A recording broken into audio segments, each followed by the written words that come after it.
Hello, welcome to Weekly Shonen Recap. This week we'll be talking about Black Clover, Chainsaw Man, Dr. Stone, My Hero Academy, and Burn the Witch. One Piece is on break this week, so we won't be talking about that, but there is a little bit with it that we'll talk about when we get to that section. Yeah. All right. Starting off, Black Clover 262. And Oh, Lord. I don't know if we're the only ones that are just not liking this. But known by his name. I double down on the fact I don't like Noct. Gets confirmed almost immediately, Noct's man. So yeah, the androgynous thing, it seems like it was on purpose, but was immediately cut through. So I don't know why. Okay, I guess. We're just on a bad train today, I guess. But yeah, it just starts off at the same place left off. Noct talks talking to Asta, and then the demon popping upon Noct's shoulder. And then it starts talking why do we have to teach this short? He's like, what is his name? Mogadello? Yeah, Mogadello. He's like, Mogadello, you're even shorter than him. He's like, don't be joking like that. You know this isn't my true form. And then Asta, because he can sense ki, and that's in every living thing, he's like, this is weird, so that's a devil. Why is he talking to it so casually? Mm. Like, even the Spade trio, I mean, we haven't seen them really talk to their devils, I don't think, but we haven't seen, like, physical forms with the devils. We've only seen their powers and their, like, horns, but we've never seen them in, like, the physical form. At least as far as I can remember. We're seeing Asta's in the physical form, I think, through the arm. Mm-hmm. And we see a bit of him, like, inside. Kind of, but we're not seeing him out and about like Mogadello. But we get more of Noct's personality, and it is my least favorite personality trope of all time. Oh. I'm just going to let you talk about it, because I just can't find good words to say. Okay, so we get that little exchange, like why he's talking to it so casually. And then Noct goes on a whole thing about how he's been an undercover agent in the Spade Kingdom this whole time. Which is why nobody's heard of Noct. And that, which seems like garbage, because the Wizard King should know about this man. Literally would talk about the fact that, we have somebody with devil powers in the Spade Kingdom. Yeah, like, he's not even interested. It's like, oh man, he's interested in all this magic, but he didn't think to mention the guy that has a devil that he can control. But, oh no, it's an undercover agent. That's probably going to be the excuse, but I kind of heavily doubt that even works. I mean, like, it doesn't even work in the story because it's like he was undercover, but like, if you're gonna go into this problem with the Spade Kingdom anyway, wouldn't it still work that they at least tell him about him? Like, we were talking before or about... even like, okay, here's another thing. Oh, Lord. Henry would know. So many things. Like, Noct specifically says, it makes sense, none of you would know about me because Nami just decided on a whim I'm the vice captain, and I've only ever been to the hideout once because I hate him. Which already makes me not like him because everybody loves Yami, and if you have a personality type that's not going to clash, odds are you probably have one of the personality types I don't like, and then shocker, it turned out to be one of the personality types I don't like. Mm.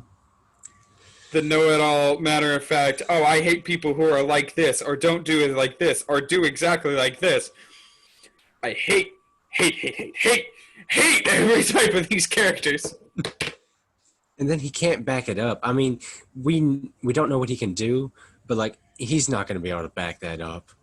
Like, and they're building up like, Noct is going to be stronger than the other captains. It's what it seems like. Like, because of the devil. I hope not. Like, there's no... I mean, there's a way, but I'm really hoping it doesn't go that way. Going back to my little thought thread, though. Henry would have known and said something. Feeling devil magic, probably would have recognized that feeling before. Or the shadow magic. Yeah, and you went inside a freaking hideout. He has always lived there longer than Yami has. He's was bedridden for the longest. Mm-hmm. Like he knows every bit of mana that goes into that building. He should have said like, "Hey, there's this guy we never like really talk about, but he was here once." Yeah, and he has powerful freaking mana, and it feels like them. Mm-hmm. Like, I don't know. That sounds important. It's just, oh Lord. And, like, completely Oh out of character God. for Henry to ever forget that kind of thing. I feel like he was just trying to do like he needed a shocker kind of thing after Yeah, losing but he's. Yami, and he didn't know what to do, so he's just like, "All right." I don't know why, because I've never. Okay, he's dropped characters into the Black Bulls before that were at the exact plot convenient time, but they didn't feel out of place. Like Secker, okay, She fits right in. yeah, and we've constantly seen freaking Nero around, which Mm-hmm. was Secker. It made sense. Zora, he may have came in at a plot convenient time, but it was in an arc where it didn't really matter too much, and he Mm-hmm. became more convenient as it went on. And he's a Henry fun character. Henry, there were breadcrumb trails to figure out that he existed. Mm-hmm. So it's like we knew all three of those, and these were all perfect. Although they were plot convenient characters, they were perfectly introduced. They had perfect interactions with everybody.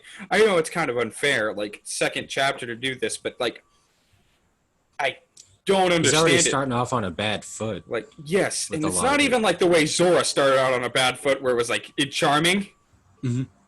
It's literally like Zora's like I'm the lone wolf character. Noct is supposed to be the lone wolf character, but Zora immediately had cool personality interactions. Noct is just come with me for you are the young Padawan. You know, one thing I don't get either. I was thinking about this earlier, and I was just like, why does it have to be a Black Bull? Like we're trying to get all this interconnectivity between all the different like captains and all their groups working together. I think Why it does it should have have. to be a Black Bull? You know what Why would have couldn't been he have been cool? anybody else? The what's her name? The sleeping captain. Uh, oh, I can't remember her name. Oh my gosh, But yeah, I would have loved if she had. it's not Charlotte. I don't No, no, no. know. That's the Blue Rose. I think it starts with an M, but Oh, that's gonna bother me. anyways, Yeah, yeah. I would have loved if it would have been her or somebody in Mhm. her group, because that would have made her actual, entire. What do you even call them? Like guild? No, they're not a guild. Black Bulls squad. Yeah, a squad. That's what Okay, they yeah, that squad or brigade. We or go through whatever a they call lot it. of these, so it kind of Yeah, they kind of get on each other. yeah, but Yeah. yeah, that would have made her squad actually relevant, which it's not. Or even like purple orcas, because besides the one of the original captains being a bad guy, And then the cool mustache on the new guy. But other than that, that's one thing too. Is like also everybody that's not a plot character is like just chump change in these side things, right? yeah, So like it would make sense that we never heard about this guy that's off doing this thing because these characters don't matter.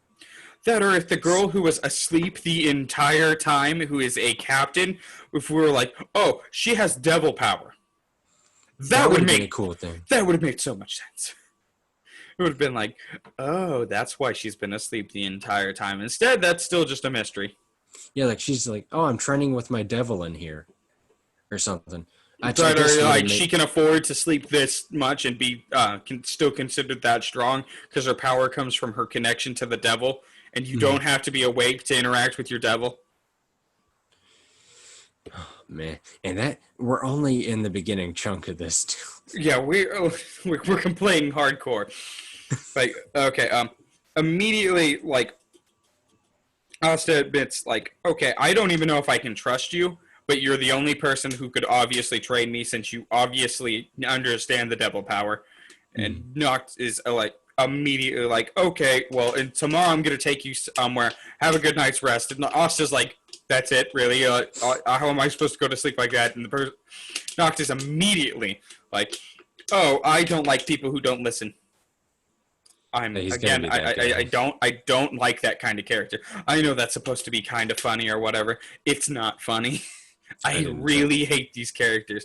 I like how Ida it was started out as kind of one of those characters Mhm. in My Hero Academia, but then immediately gravitated away from that. Like he may be huge into the rules, but he has reasons, and Mhm. he does break them. It's like when they went after Bakugo when he got kidnapped. It's Yeah, like that was a major that rule huge break. thing moment with Stain. It's like okay, make some. You got to make some growth out of it, out of that kind of personality, because that is Mhm. an irritating personality. Which I mean, he could grow out of it or Then or like do change it a little. something Like you have from to it, do but it's something. just like. Yeah, you have to do something with it. It can't Mhm. just statically be that. You've got to make it give it its own little quirks. Mhm. Otherwise, it's boring. And that's really out of character for any Blackpool, Mhm. who are all like extremely varying personalities, but all of them are fun. Mhm. But again, don't like how on a whim Yami made me the captain. I can kind of see like well Yami doesn't want to have a vice captain. If he was told to make a vice captain, he would send make it the person who's sent far away on a secret covert. So we didn't have to But deal with that. however, he already treated Finra once again like the vice captain. He obviously would have had no qualms making the person he literally called his boss our personal taxi chauffeur. He gave him so many different nicknames. My favorite is Portal Man. Yeah, Just like Portal Man. but yeah. He obviously has no problems just pushing Finral around. Also, while at the same time showing that everyone should respect Finral. He's not Mhm. going to because he respects no one. But Also, I was thinking about it. It's like, okay, it's possible that Noct didn't get his devil powers until after he left, right? Maybe. Like he went to the Spade Kingdom and got the devil powers. But maybe, but even then, that just makes it even murkier and dumber. And like if he didn't, that means that Yami knew a guy who had a devil power that was in his own squad and didn't think to mention it when they were looking for a devil. and if Or not, yeah, and if he didn't have the double power, then he just made a guy a vice captain on a whim, and then the dude suddenly became as powerful or more powerful than Mm, or even it looks like as captain level, mm.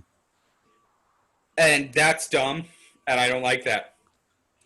And then there's that whole thing with the map we talked a little about before Yeah, the was map of people who have devil powers, and guess who wasn't on that? like, this reeks of just like I I get needed how something to there were do. devils in the Spade Kingdom, and it's like, oh, that could have been him. Oh, that's bullshit. It could be one of those things. Like I was watching Infinity Train, right? And they have this counter for numbers, like they're But coded yeah, in how many numbers. trains are left? Yeah, Yeah, and there's a lady who has a giant number, like it's huge, yeah, and they have a tracker that shows people with numbers and like where they are, and they have a group of people, and they thought they were going towards their group, but her number was so huge it made her dot huge, so they thought it was a group. So it could be there was so much devil power in the Spade Kingdom that it was like overshadowing, like it looked like one giant mass when it was like multiple people, but it yeah. still feels like that's too much of a like I have to explain it away for it to make sense kind of thing. And it's You again, it's know? like this hasn't been a problem yet. Like whenever this could have been a problem during the Elf Invasion arc, it was handled well enough. I never questioned anything. Mm. But I'm questioning all of this. Like this is not being handled very well, which is not common for Tabata to ever do this. And he's super consistent with his stuff, but it's just like for some odd reason this character Yeah, this introduction I has don't been know kind if of it's weird. just like a temporary flub. I hope it's just a temporary flub, and like it'll get better on quickly. And Mm. it's like, oh well, it went down for like 2 or 3 chapters, but then it goes right back up. I would love for that to happen, but we can't ignore the fact that it did happen. Anyways, Yeah. so yeah, it cuts to the morning, and then it cuts to standing in the background of the place who had I don't know how many gaping wounds and laying on the floor for several hours.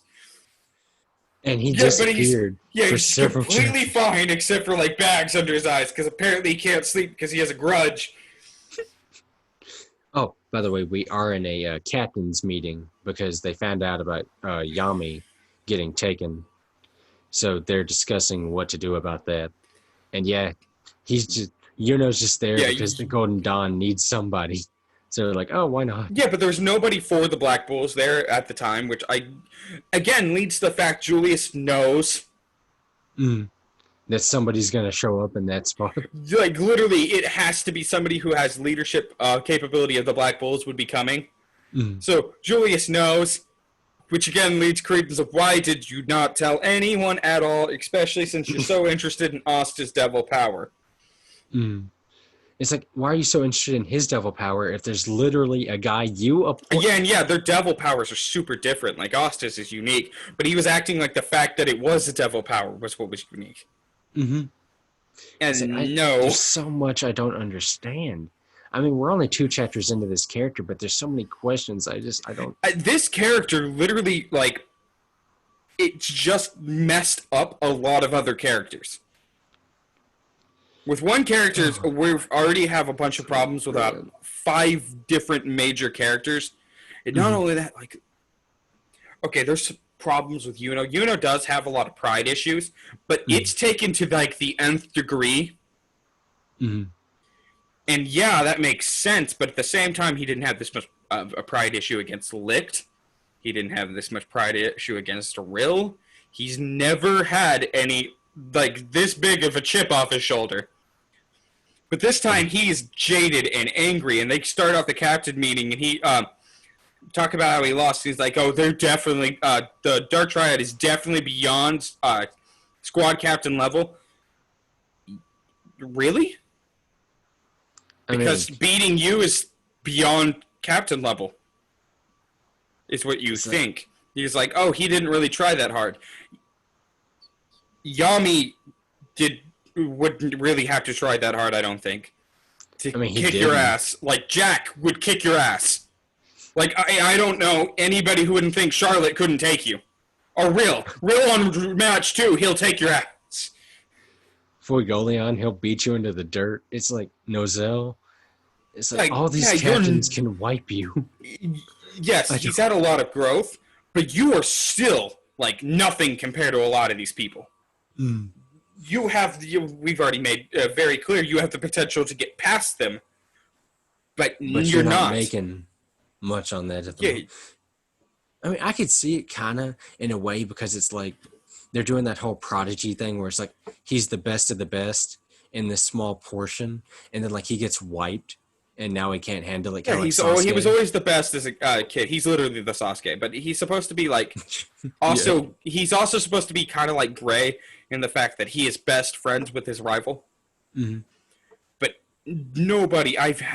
this is a huge chip on the shoulder. It's not like Sasuke where it's like the culture shock comes from I am behind my goal, I am behind the person I thought I was in front of, I am behind everyone. Because like he hasn't running laps around this poor dude.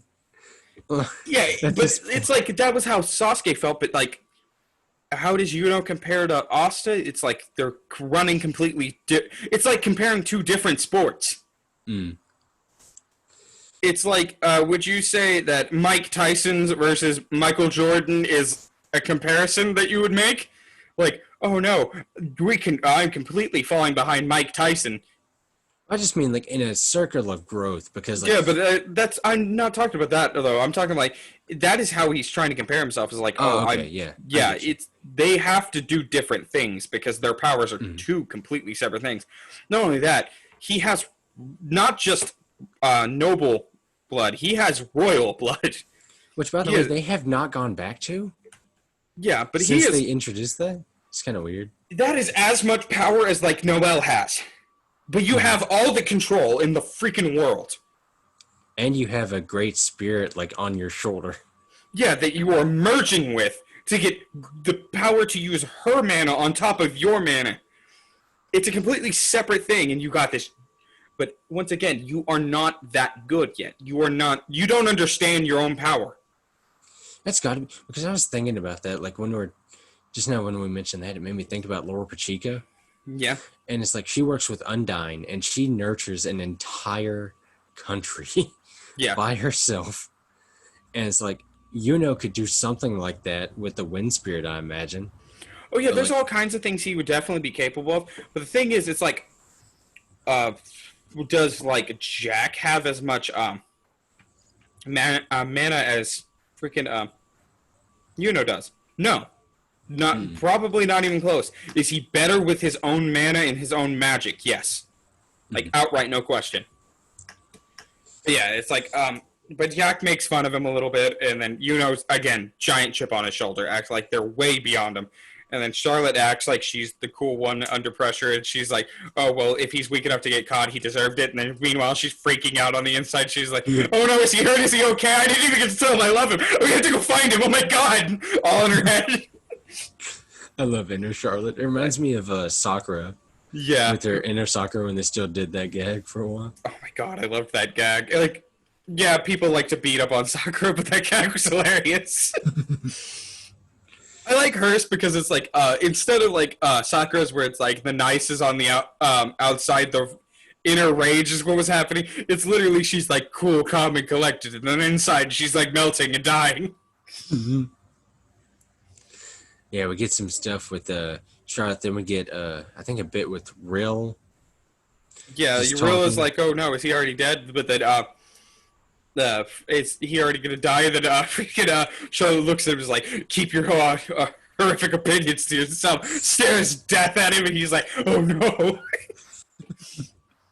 But then Jack gets up and he's like, I'm done with this stupid mission. And Nozelle's like, sit down because you're not, or you don't go do something stupid. He's like, who would do something like that for that bastard? But why would I ever mention anything to you if I was going to go rip apart that kingdom? Yeah, because he thought, Nozelle thought Jack was going to go try to get him back on his own. Which he totally was. That was the reason he was standing up, definitely. Mm-hmm. But it's like, he immediately is trying to leave to go do it. And then Charlotte's telling him he has to think twice about his actions, all while she was also about to leave to do it. And then if you see Nozelle was also mad, and he was about to go leave about it. He talks about, you're not the only one who wants to go kill them. And then Fergolion literally punches his fire fist through the table, and he's like, shut up! And Will's like, why is it... why, when Yami is an utter ball of chaos, is he so needed around here to keep the rest of them from turning into an utter ball of chaos? Not realizing that he really is what brings them all together because their interactions with him. Mm-hmm. And he didn't even do anything in the meetings. He just shows up because he has Picks his nose, gets mad. Leaves. Yeah. He literally snuck off during one of them. But yeah, it's literally like he is the most noticeable missing person because of his interactions with literally everybody. Mm-hmm. With Brogolion, Siskel. Yeah, speaking of that, we haven't gotten anything with Mary Leona in a while. I miss her. Mary Leona. I know. Oh, man. I'm hoping we're about to get something with her, honestly.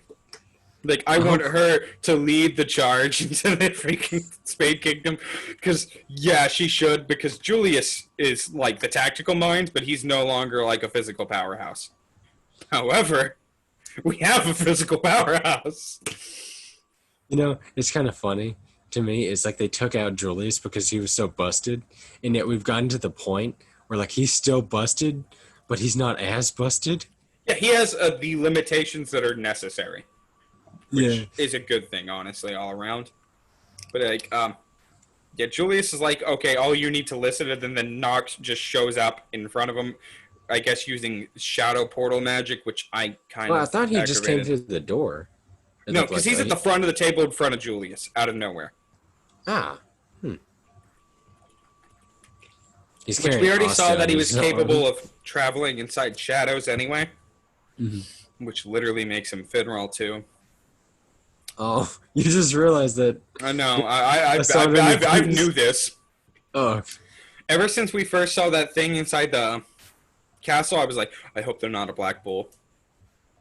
Because, or if it is, I was hoping it was like, I don't know, Finral. Yeah, or I thought it was like, oh, please let it be like a flashback to like Finral doing something or something.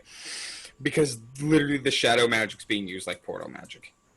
which again, that's robbing Finral of his fucking role. Tabata, why are you doing this? It's like Noct. Like at this point, I don't care what you do with Noct. He's not going to be as fun as Finral. At least to me. Like we've grown Not with only that, Finral every over time the you whole do thing. something with Noct, I'll just if it stays the same of like Shadow Magic and Portal Magic are kind of interchangeable, I'm going to be mad. Because that everything you do with Noct then was something you could have done with Finral. Man, this It's kind of like I'm time for hatred because people again trying to make people mad at me. It's the reason why I don't like the Walking Dead show because they take away a lot from Rick. Oh, they give it to other people. Yeah, they take a lot of Rick's coolest moments. That's one thing that always got me, or started to get me once I saw it, was that they said because I know you said you didn't get it. Yeah, you didn't get into the comics until after you got in the show. Yeah, I didn't even know the show. Like, I didn't know the comics existed until I'd watched the show for a bit. But Rick loses his hand in the comics. And they said they wouldn't do that because the guy that made the comics regretted doing it because of how he has to think about how he would go from one spot to another with a, like, metal hand. So it's like they didn't want to put that in the show. And then as soon as Rick leaves, another character called Aaron, who's in the comics but is a separate thing. Yeah. He gets in an accident and loses his arm and gets Rick's robot, or not robot, but like metal hand. The prosthetic. And he gets his iconic time skip hairstyle of the buzz cut with the awesome beard. Yeah. So they gave Rick's whole thing to another character after saying they wouldn't do it. Yeah. Which the whole reason that the whole reason that Andrew Lincoln left, he said it was to be with his family, which I would get behind, but I feel like it was also because the show was going into the trash. Yeah. For like 3 seasons. It's like if they had given him more of what his character actually was, it would have been instead of like better. splitting up across 3 or 4 characters, literally just like I don't care, keep Daryl. Like Daryl is a fan favorite character, fine.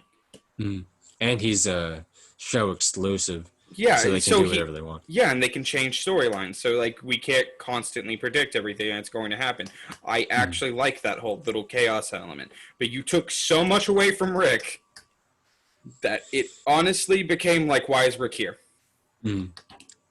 Which his death was still nice. Yeah, it was literally like, oh, this show can continue without him, and then look at it, it did. Like, meanwhile, the comics without Rick, no. You could not do the comic line without Rick. It's not like you could not. No one takes over that role, especially since he becomes like as bad as the governor. Yeah, another thing that kind of bothers me is that like Rick left and the show got a lot better because they finally changed the showrunner to this new person, and it's like it's really good, or it's a lot better than it was before now. And a lot of people are saying like, oh, you don't need Rick, the show can still be good. And it's like, I can only imagine what the show would be like if we still had Rick though with this quality. Yeah, if it would have been like this since earlier on. Like Rick was awesome and they just wasted my man. But yeah, that's what I'm talking about. Like that's literally what I think is going to end up like happening with Finral. Because it's like, okay, it's either you're going to take away from him with Noct, or you're just going to leave him out of it. Things to justify using Noct. So it's like, why have both characters? I guess just to have it be like, but yeah, there's so many problems already, and I'm not happy about it. And I don't want to sit here and nitpick constantly about just this one thing. It's because it's like obvious that we don't like this part of the story. But it is tough because like he's a major character. He is a vice captain of the Black Bulls, the most prominent squad in the whole thing. Exactly where he stuck it, and like he immediately insulted all the captains. Which every single Black Bull's insulted a captain at some point now. But they do it like jokingly, like, "Oh man, this person's That, or gonna it's in a go." very serious moment to a captain that actually like means something about it. Mhm. But This one, he just walks up and he's like, "Hey, you guys suck." yeah, And he's it's like, like "Excuse me." I don't understand. Like, I've seen some videos already of some people who are like, they like Noct already. They like the whole fact that Noct exists and everything about it. And it's like, I just cannot get behind it.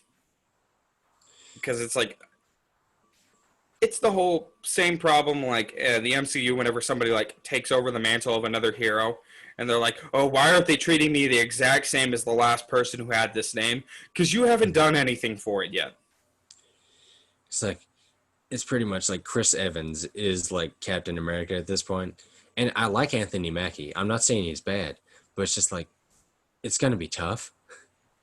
Well, it's not. That's not even really where I'm going with this. Is like the actors will be cool too, but it's Mm. like what I'm saying is like oh, perfect example. Like the way you're going with it. Okay, whenever the Falcon took over the role of Captain America in the comics, Mm-hmm. uh, I I wasn't following it at the time, so I can't tell you exactly. But there's this whole moment where he's like, "Why aren't they treating me the same way as they treated him?" Because Captain America is like, this is whenever he's doing that rogue agent thing. Mm-hmm. Yeah. So Yeah, they're like, why don't I have the same respect that he had? because you hadn't You earned had it yet. literally just taken over the mantle. Mm-hmm. It's like all the respect you had as Falcon is your respect as Falcon. You're not Falcon at the moment. You're the new Captain America, and you haven't Yeah, done and enough yeah, as like Captain America to. yeah, and you haven't really proven yourself as Captain America. Why should we treat you like this Captain America when we're treating you as your own Captain America? It's like why would you want to be treated like somebody else instead of as who you are? Earn your respect. It's the Mm. real thing. Which I still wish they had given it to the Winter Soldier instead. Like, I don't see the point of Bucky if they didn't give him the stinking shield at this point. I think they have a plan for him. I'm hoping they have a plan for him. And it's like I, I can I liked the Falcon as the Falcon. I'm just hoping that it carries over to Captain America Mm.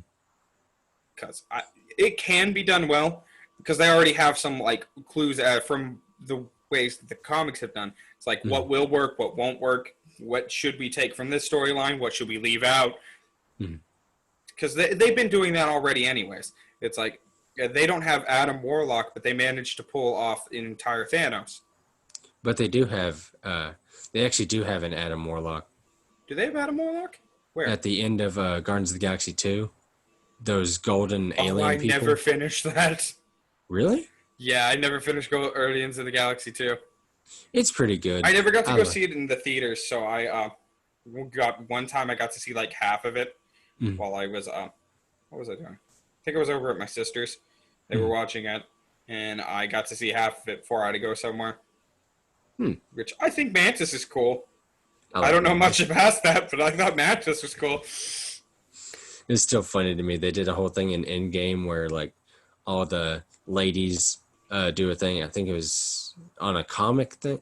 It's like it's based on like some other comic team Mm-hmm. that I can't remember the name of, but they get all the ladies together, and it's like Mantis is there with like Captain Marvel and like Yeah. Scarlet Witch. All these people, it's like all she can do is like manipulate emotions and stuff, and it's like yeah, because Yeah, you she's not a compare it to frontline the fighter, yeah. no, not at all. And they just put her there with like Captain Marvel who can shoot laser beams out of her face. And it's like, yeah, this doesn't stack up, Chief. This is like putting like early Rogue on the front lines of like X-Men. It's like, oh, you're gonna kill her. Like before she took Captain Marvel's powers back when she was Miss Marvel. Mhm. Like it, yeah, you know how Rogue got the ability to fly and stuff. Is like she absorbed too much of Miss Marvel's abilities, and actually some of them stuck. Mhm. So she just kept a lot of the powers. So she became stronger, faster, able to fly, Mhm. still able to take people's powers. Hey, but I want with the Adam Warlock thing, it's like there's just going aliens at the beginning, Mhm. right? And at the end of it, it turns out they're making Adam Warlock in this big chamber. Why wasn't he in Endgame then? Like he's a bit. One of his biggest roles in comics is literally having to do with the Infinity Gauntlet.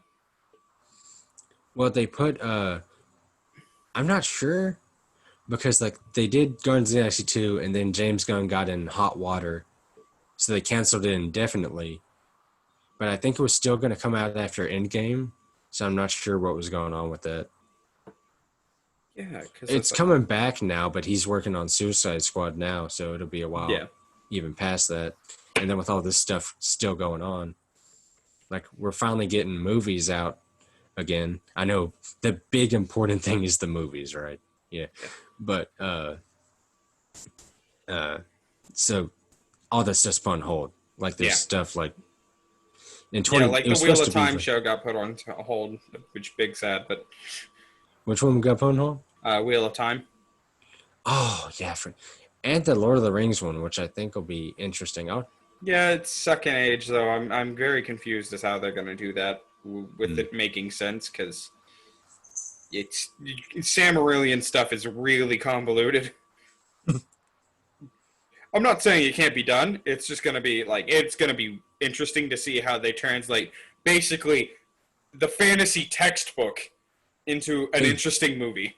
Because it's interesting to read a book on history. It's different than them turning a history book and making it into a movie. It's because you're not going to want to see. Which I think you could do if you knew how to set it up. Yeah, you have to change some things and embellish some things. But yeah, you can definitely do it. People have done it. Mm. But I want to see that Wheel of Time though. That looks sweet. Yeah, Wheel of Time. I'm excited about that because I got really into the Aragon inheritance cycle stuff. A lot of those characters took a lot of strong character development parts from them, like their story arcs, from characters that exist in the Wheel of Time. Like the most famous one is Roran is a lot like Perrin. But we've been delaying the inevitable long enough. You all, if you read every one of these series every week, know exactly what we're going to be talking about. Yeah, that was the end of Black Clover there. He shows up, insults the captains, and it ends. So that was pleasant. But now we're on to the big boy. Chainsaw Man 82, which I believe is called, what, A Perfect Breakfast? Mm-hmm. Which, also, funny note, we were talking about this earlier, Fire Punch, the author's previous work, is 83 chapters long. So one more week, and he's matched his original work in length, which is fun. Oh. But, yeah. So if last chapter was a gut punch, and it definitely was, this is a freaking a shotgun shell directly to the heart. Because, oh my god, I don't even know how to start this. Okay. Literally, it starts with, you see the crumpled remains of what is left of power on the ground, and Makita closes the door. Yeah, just slams the door. And that's literally all you get to see of power. That's it. That's how everything with power is over now. Mm-hmm. But she starts leading Denji inside. And they both sit down, and Denji looks like we did after the last and he's month. A dream, right? This is a dream. And then Makita just bends over for a second. You can't see her face, and then you just start, all this laughing happens, and then it cuts over to her face. It's just the most joyous, honest laugh you've ever seen. And then she's like, sit down, and then she starts laying down and laughing again. It's like, take off your shirt. So which I don't know what that was about. I guess to get to the chain, or the it was to get to Puccina's tail. But but if you're any person following this, you're like, with the amount of stuff you've gotten away with in this, Fushimoto, is this about to be a sex scene in the middle of the saddest part? Which I don't doubt you would do, but that's not what happens. I'm just gonna let you take over for this because I need a freaking break again. Okay, so what happens here is he takes off his shirt, and Makima describes her plan. Oh boy. So her not even really a plan. She's laying down like a lap pillow on him. Oh god. You're so painful. She's like, now, you Puccina took over the place of your heart. With And this contract of you get to yeah, with a experience promise these. that yeah, you would live a normal life. So that wasn't a promise, that was a contract. And I've been thinking about ways to weaken that contract. So her big plan was to give him normal happiness. Like all the Yeah, thing. because It's he's like, been through. She couldn't torture him. He'd been through hell and was still happy with the life that he had with Puccina. So she's like, no, I had to get more convoluted than that. I get to do the fun part. which, oh crap. Oh boy. Okay. So, her thing is like, okay, we'll start off simple. We'll give him some nice food, some nice little food. Yeah, food, Well, a job, money.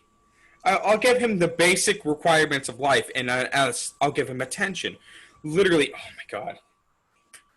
It's been pointed out, I don't know how many of y'all follow the Reddit, but there was some amazing foreshadowing in many parts to this chapter in particular. One is whenever they're describing how to make the perfect doll. Which, do you remember the steps for the perfect doll? I don't remember the them first offhand. one was adoration. Okay, you got it. Which is, yeah, I remember the first one. Like, if you can find it.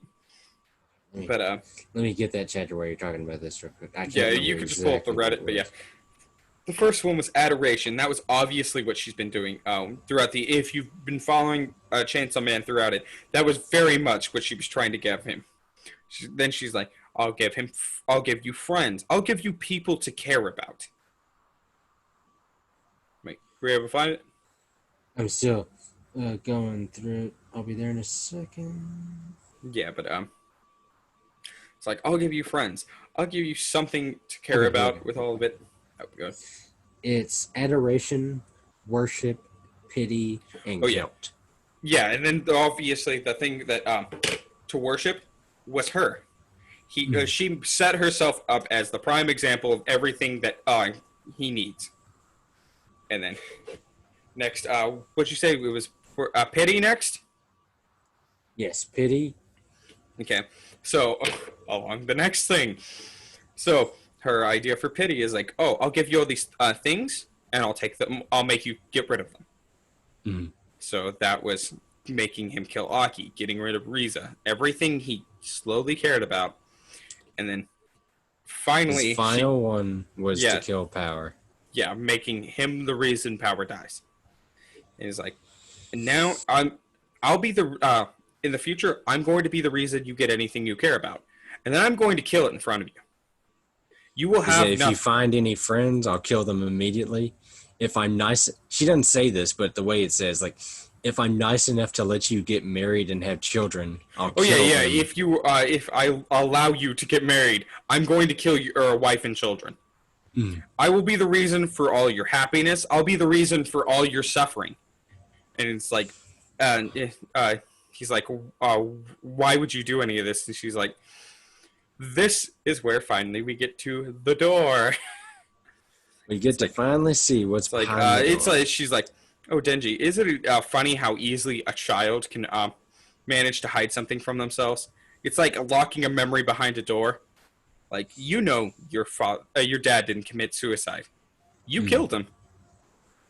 And you're a monster, and you deserve this punishment. And that is what Puccina was trying to hide from him. The last bit of guilt. Because she's been slowly shoving him towards this cliff.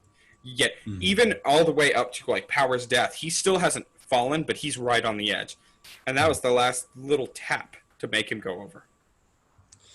Which, we know he did nothing wrong, because he says that his dad was drunk and he was defending himself. But she twisted as him doing something wrong, but he doesn't know any better. Yeah, but it's like, you're the reason he died. But obviously, the Mafia, or the Yakuza, weren't going to be able to get any money off that, so they framed it as a suicide. And then that way they can make you pay off the debt. It's like, Denji suddenly gets this flood of memories of everything that happened, of everything he did. And you just get to see this little dirty child version of Denji in front of Machina. It's like, you're right, I'm a monster. And Then Oh, it cuts to Machina slowly making the breakfast she described in chapter 2.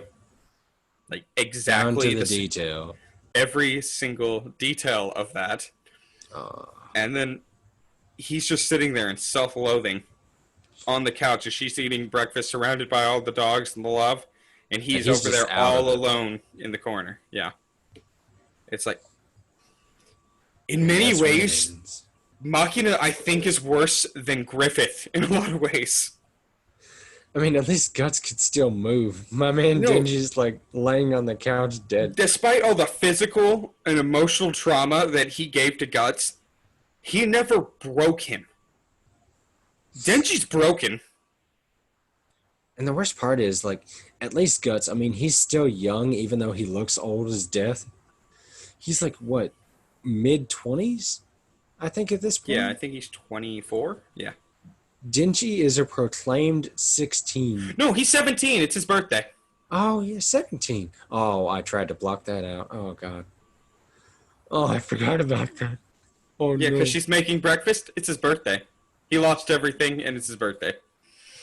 Sounds about right for Chainsaw Man. Cool. I forgot. Oh, no. I didn't. It's he slowly but surely made us have our own eclipse in the middle of Chainsaw Man, right in front of our faces. We're down to He's about the same number of main characters post eclipse as we are in this series right now. so, and there's no like I mean, Denji's just gone at this point. Like he's just like, okay, I'm done. I'm good. I don't. Makima's just Where do we enjoying. go now? I don't know. There's Like nobody he left. is so thoroughly broken. I can Puccina even like pull him out of that in any form. And she's been acting like the whole reason she was doing this from day one, from the first second she found him, was because Puccina Mm-hmm. in the contract. She wants to weaken the contract to the point where it'll break. We don't know why. We don't know if it's because of Denji. It's pretty strongly implied that it's because of Puccina. But like, we still don't know. Like you said, what's going on because it's like she can fight the darkness devil. I mean, she lost, but she could still at least scratch it. Yeah, she can Whereas, like, actually physically harm it. She stood close enough to where she was gonna lose, but she can obviously fight it, which is something literally nothing else there could have done. mm, they even tried to walk towards it, and it like killed them in one shot. Yeah, They so can't it's like do anything. okay, the Darkness Devil is so much above them, and it's above her too. But he's not even close to her, obviously. So he doesn't represent a threat to her. The chainsaw is literally the sound every devil hears in hell when it dies. But it's like, So it's what like would that do Puccina to is her? probably really powerful. So she wants that power. But I don't. I've never compared anything to the writing of Berserk before, but straight up, this makes me feel like emotions in the same way that does a lot of times. Mm. And a lot of the same emotions, which is just depression. There's, Like I mean, Fujimoto is an excellent writer. It's like you can debate on like which one you like better. Obviously, most people are going to go Berserk. I still think I like Berserk better. If Chainsaw Man stays right on this course, though, as good as it is, if it stays weekly and the writing stays as good as Berserk, like the art's obviously not as good as Berserk.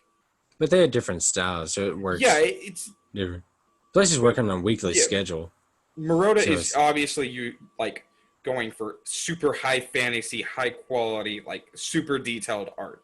Meanwhile, the art, every single like characters design, the way they look in every single different panel, and everything, even the way the panels are set up is designed to say something about the characters in this. mm, Like Denji and being like we've talked about already, like why Denji's roughly drawn, why Machina usually looks the way she looks. mm, It all has a purpose. We went on endlessly about a couple chapters ago about that whole the winter scene. mm. It's like Man, things that get winners. framed in this perfectly. But God, I And it's like I can't. all I know is like depression about this now. It's This like, is like I can't think of anything characters could do because like Kishibe can't do anything. Like the characters we have still alive can't do anything. the only kind of like thing I can make off is that little assassin like girl in Kishibe could go off on a little like I don't know mission to go get Quan Ji because she's the only one who acted. They even acted like could remotely do something to her Mm-hmm. because they had to get her in a corner where she had no choice but to lose in order to actually take her head off so that Makina could do everything she's done so far. Because Quan Ji, every character acted like, yes, she could probably do something about it. Because she's the original. Yeah. One of the original devil. Actually, Yeah, I think they said the first Devil Hunter. Which means and she probably is the strong. first Devil Man that was like on purpose. Which means she is gonna be strong. I mean, we already saw how strong she was. That is the only character that even remotely punches in the same weight class. Besides, like going to, you can make a deal with the Hell Devil to go down to Hell and try to get any of the Primal Fears, but why would they help you? I do like. What if? And who would do that? Like Kishibe, what does he have to offer? He has nothing left. They already talked about how most of his like body is gone from making all the deals. Yeah, he's made a bunch of deals, and most of the deals are with weak devils. It's just he's creative. And it's like, what would the like? Even if you could summon the primordial devils, just to like talk to them, which sounds insane. She's able to hurt them. Like, yeah, maybe they have something against it, but like, what you'd have to offer them something for them to come out of hell because they probably don't feel like they have to do anything to her. They just stay in their lane. Yeah, I would imagine they're pretty arrogant and they think, "Oh, we've never died before. How could she possibly be any threat to us at all?" Which, if she gets the chainsaw, she possibly could be. But I mean, the Darkness Devil alone put her on the ropes. We have no idea what all she's capable of as the Control Devil. True. Like, we saw her fight with the Gun Devil. We've seen what perfect control looks like now.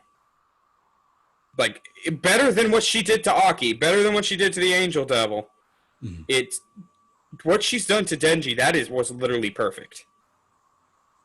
And then I do wonder, it's like, stuff like that, it's like, I mean, it's not, I feel like it's not going to be like a force our way out of this situation kind of thing at this point, but I can't even see.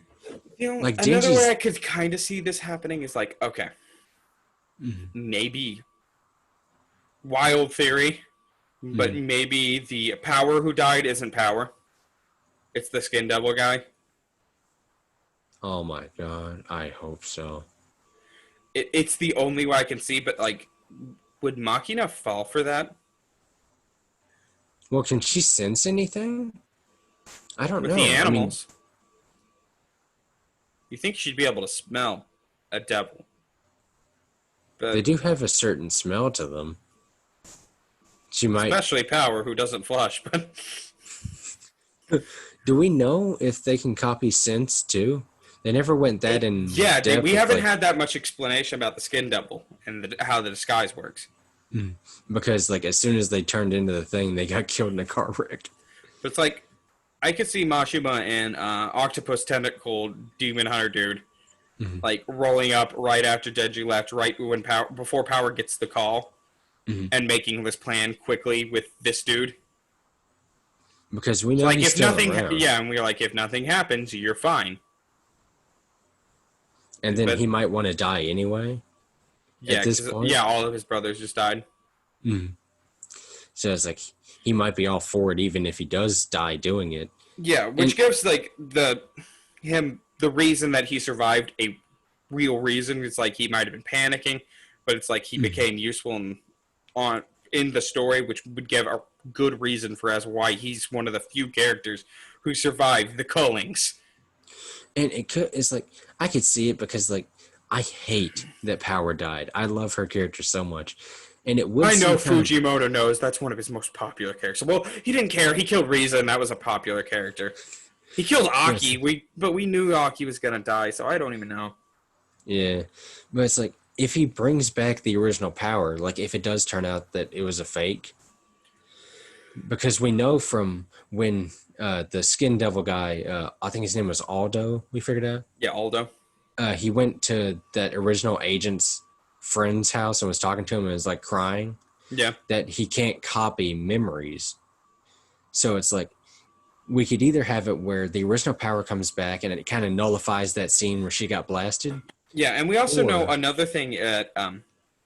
Whenever he gets like panicked or nervous, he starts sweating, and we she don't was see. sweating. Yeah, we don't see Yes. Power sweat a lot. Yeah. Which it could have been like a nervous thing. I mean, Makima was right That's there. really like how it was played. It's like this is like a nervous, blushy kind of thing. But then that dude was like that, like whenever his brothers died, Mhm.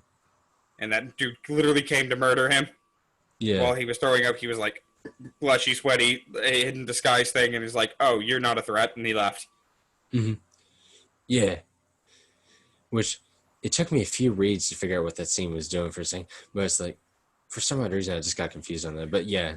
But that's the only kind of thing, like, if they want to play that angle of it, which I would love if they played that angle of it. So we can get our power back. Fujimoto is probably one of the best writers currently in Shonen Jump. I think him and Oda are the two best.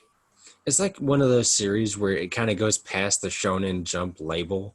Yeah, To it's me. like, this is one of those, like, I consider this to be one of my favorite series. Like, if it stays to this level of quality, or even just it dips down a little bit and it goes a little lower than this level of quality, this will be one of my favorite series of all time. Which, honestly, it's like, it's so solid. Like, everything is useful. It's like, you get even the zombie devil is a nice starting point for the series. You get stuff like the Muscle Devil, where it's like, this is a nice moment to see what Denji's... But, like, you know how much I love, like, Dead Man Wonderland. This has blown Dead Man Wonderland out of the water. Like, by far and away. Yeah, I think so. Wow. Because I love that series. The writing in this is so much better. And the writing in Dead Man Wonderland is solid. Yeah, it's a really good series. Like, for people who stopped because of the anime, it's better than the anime, I swear to God, and you get an ending.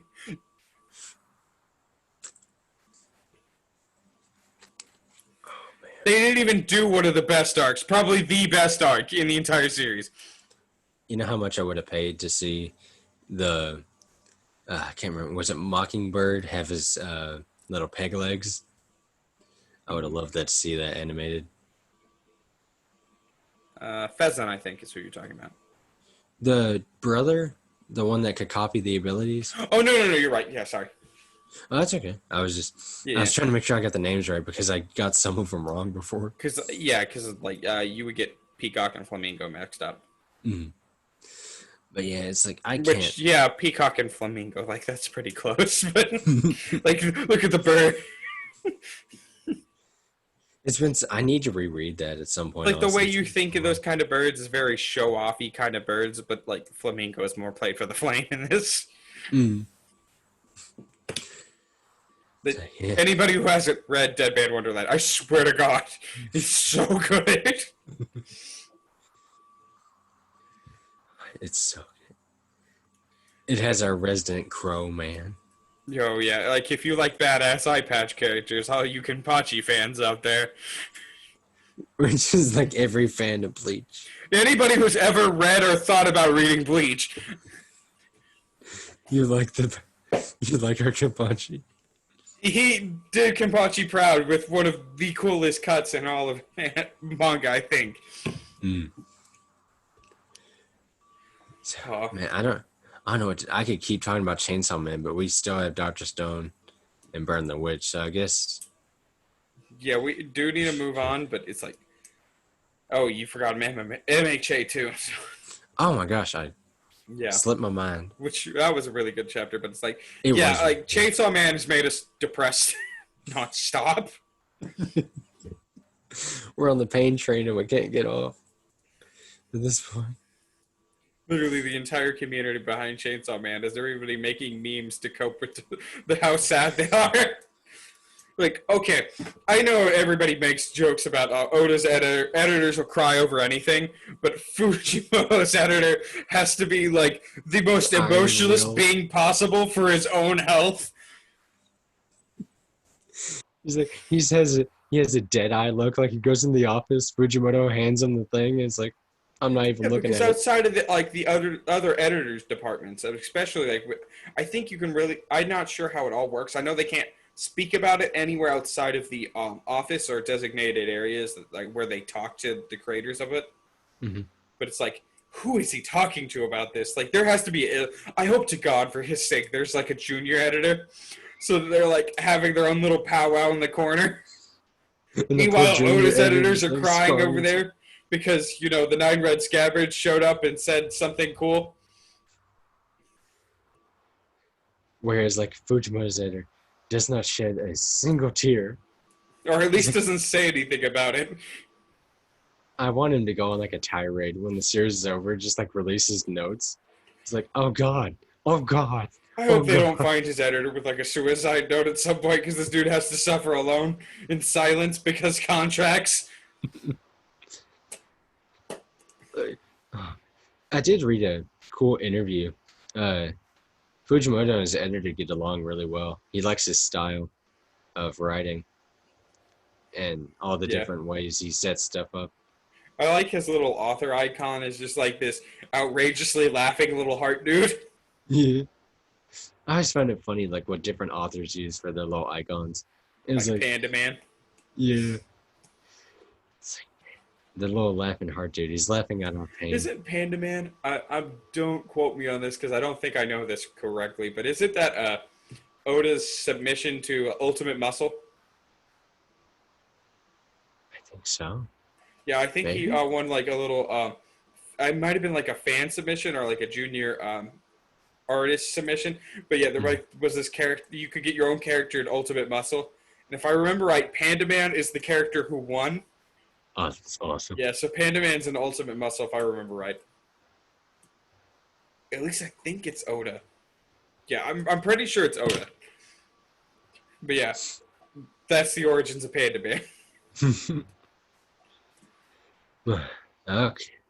So Uh, I Another thing, we need to get the volumes of Chainsaw Man because I need to see what his version of the SBSs are and oh how much he's gonna hurt me with them. But we had to wait till October for even the first one, I know and then December I for the have it second one. on Amazon sent here because I don't know where else to order them from. So You could get them at like some bookstores, I think. I haven't been able to go to Books a Million. When I called, they didn't know what I was talking about.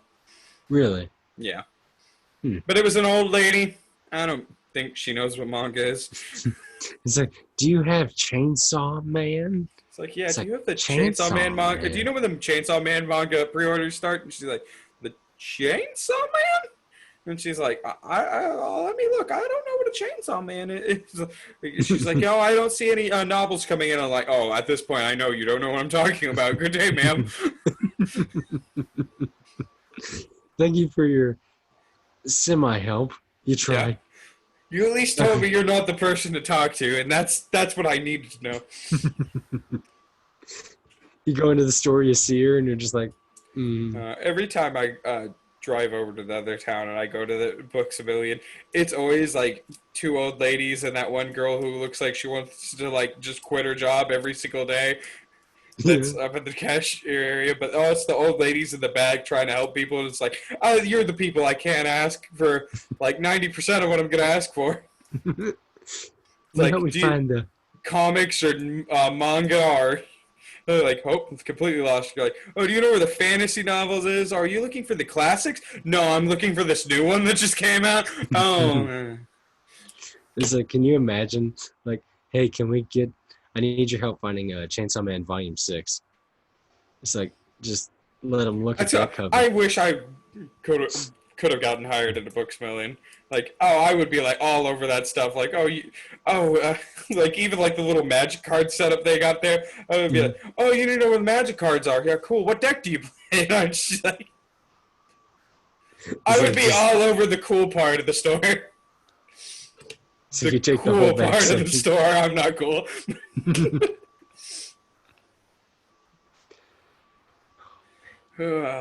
Moving on to the lighter tones of Dr. Stone 163. I actually don't remember where this one starts. I think it... Oh my gosh, I can't... Like... Okay, I'm going to look it up real Just pull it quick. up on your phone real fast. Because I know the stuff for, like, the chapter. I just can't remember how it starts either.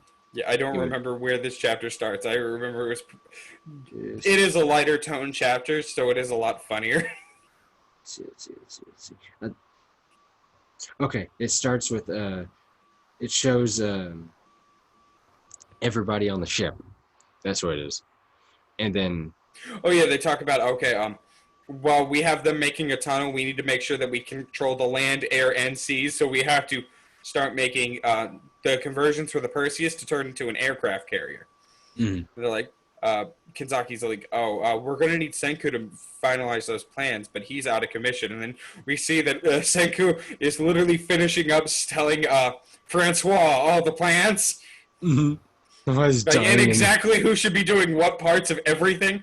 And, he's like, literally dying. Like, complete color drained out of his face. And they're like, why are you trying to do this? And Francois was like, he's refused to giving up his position as head science officer. Scientist. Yeah, head science commander. So I figured I would just write down what he wants done and take it out to them. And so right after that, like, Senku's like, oh yeah, I think I have a lot of blood in my oh yeah. No, it's like, Luna, she's like, okay, I need to check on you. So she picks up a stethoscope. She's like, oh, you were definitely exactly, the first impression I have of you was definitely correct. Yeah. Can't remember like what else right behind that. It's like she's like basically he's as smart and as I think she what said am I gentle? trying to say? Yeah, it's like he's as smart and as caring really as he first seemed he is. Mm-hmm. Which that first seeming was actually just a giant lie, but and then she says, which tells me you're definitely Dr. Senku. Yeah. But and then she's like, I'm pretty sure he has his left lung sounds weak, so I think it has blood in. Like Senku's like literally telling her how to like she's the pre-med student, but he's like, oh, you're just gonna have to drain the fluid from my lung and then look for the cut inside of it in case there is one, and then cauterize that. I think is what he said, right? Yeah, he's like, you have to drain it, and if it keeps bleeding, then there's a cut that you'll have to fix. Yeah. So be prepared. So he's like, okay, so you're going to need to stab that needle into my lung and basically pull all this blood out of it. And she's like, I'm Luna, the smoothest operator. I'm Luna, this capable girl. Shaking and like, I love how Kiru's literally next to her, shaking to her. It's like, ah! I can't wait for more interactions between those two because they're great. But, literally, boldest move in all of probably, no, not the boldest move, second boldest move in all of Dr. Stone. She's like, okay, I don't need your answer right now, but I do need to at least know you'll think about it for me to get through this. But she's like, but will you be my boyfriend? So immediately it cuts over to, over like Taiju and stuff. They're like, okay, we need to know more plans about this compound because we don't want to dig immediately into the barracks. I love this section. Yeah, we don't want to dig immediately into the barracks and just be like, well, hi everybody. Yeah, so they're trying. Taiju just shows up with a bunch of like paintbrushes, like, hey, driver, do you want to paint us a picture of basically a schematic of the castle? He's like hell I do. You're the enemy. But then they get a coded message sent, and they're like, for some reason, this guy also knows what's being said, and they literally said it's Usagi code or something. The Usagi cipher. That's what it is, which is based off of a poem that only really makes sense to the Japanese, and it contains basically every syllable of the Japanese syllabary. So he's listening to the numbers, and his face falls. Oh, Yukio's face falls because like, oh, we're getting a message from back there. It's literally, she sent the message across that I have a boyfriend now. The dude's like, no! Taiju's like, oh, it finally happened. Like, Chrome's like, I don't even know, really think I want to know what happened. It's like, Kawaku, literally, with like deadpan face, is like, all I know is it probably had something slimy to do with it. And then that gets the guy to start drawing the Yeah, map. he's like, well, we'll do anything to protect Miss Luna, so I guess we're on your side now. Just draws a perfect schematic. Mm. And then, forget, what are the comments made directly out to that? I know they said that this won't be a good schematic, but what else? Let me check. Please tell me you have that still pulled up. I do. Give me just a second. It takes a second to flip through these pages.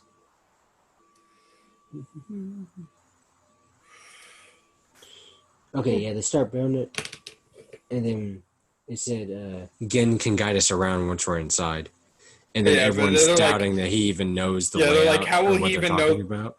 Yeah, the problem is, like, they're like, okay, how is he going to know that we're talking to Usagi Cypher? And, Which, I love this, because it's like, how is he going to know? And then they're like, oh, don't worry, he's the most untrustworthy person imaginable. He'll definitely figure out what we're trying, he'll definitely weasel out what we're meaning. Is like, how can you say untrustworthy in such a way, with so full of confidence?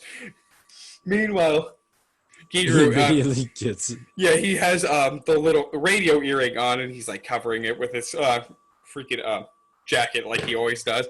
He's just leaning forward, and he hears 3511, and he's like, okay, so they have to be communicating via code, but it has to be simple to understand, but it has to be something that Zeno wouldn't understand, something that I would know.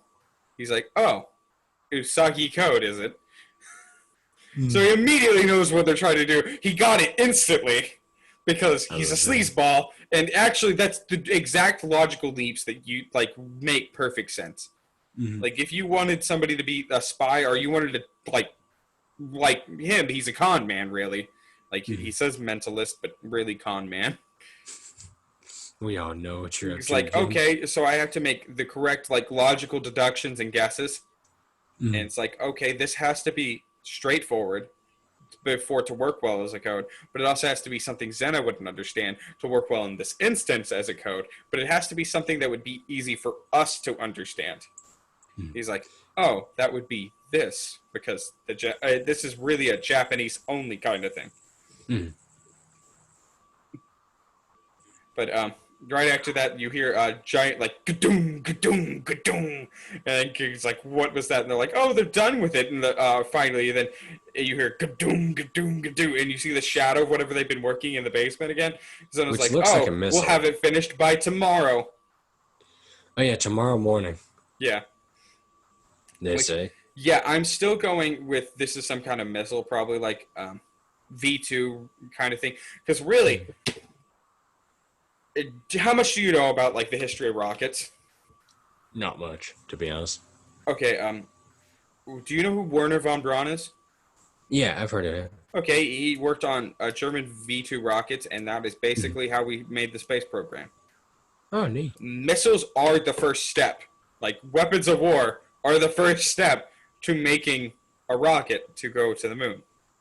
So either beating... or teaming up with these guys will lead to step one for the rocket? Yeah, no, it's not just step one. This is a huge, like, giant shortcut. Oh, wow. Yeah, like, it probably would have been, like, 10 times longer if this hadn't happened.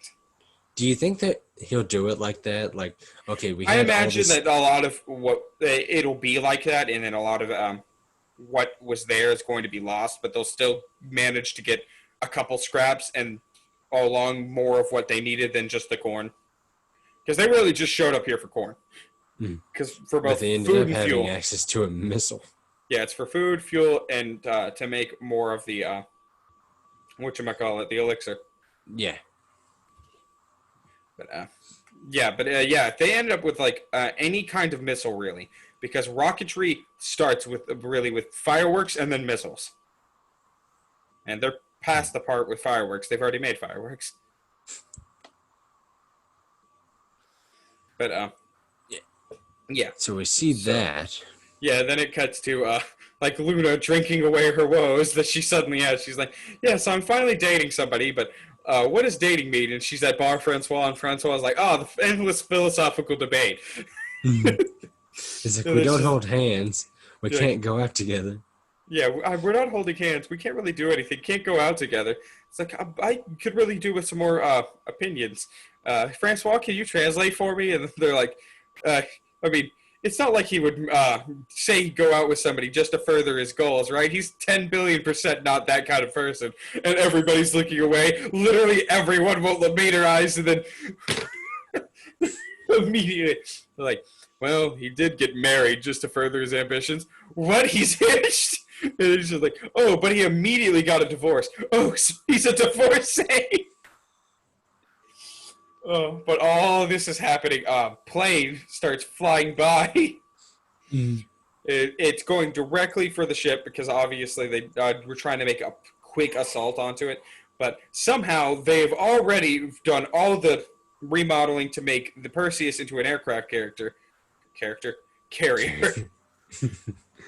And it's beyond what we were just expecting, like a bunch of planks of wood kind of just made into like a square, like little pyramid-shaped addition on the side. It's really what I was expecting. Like both sides get like a little pyramid-shaped wooden thing.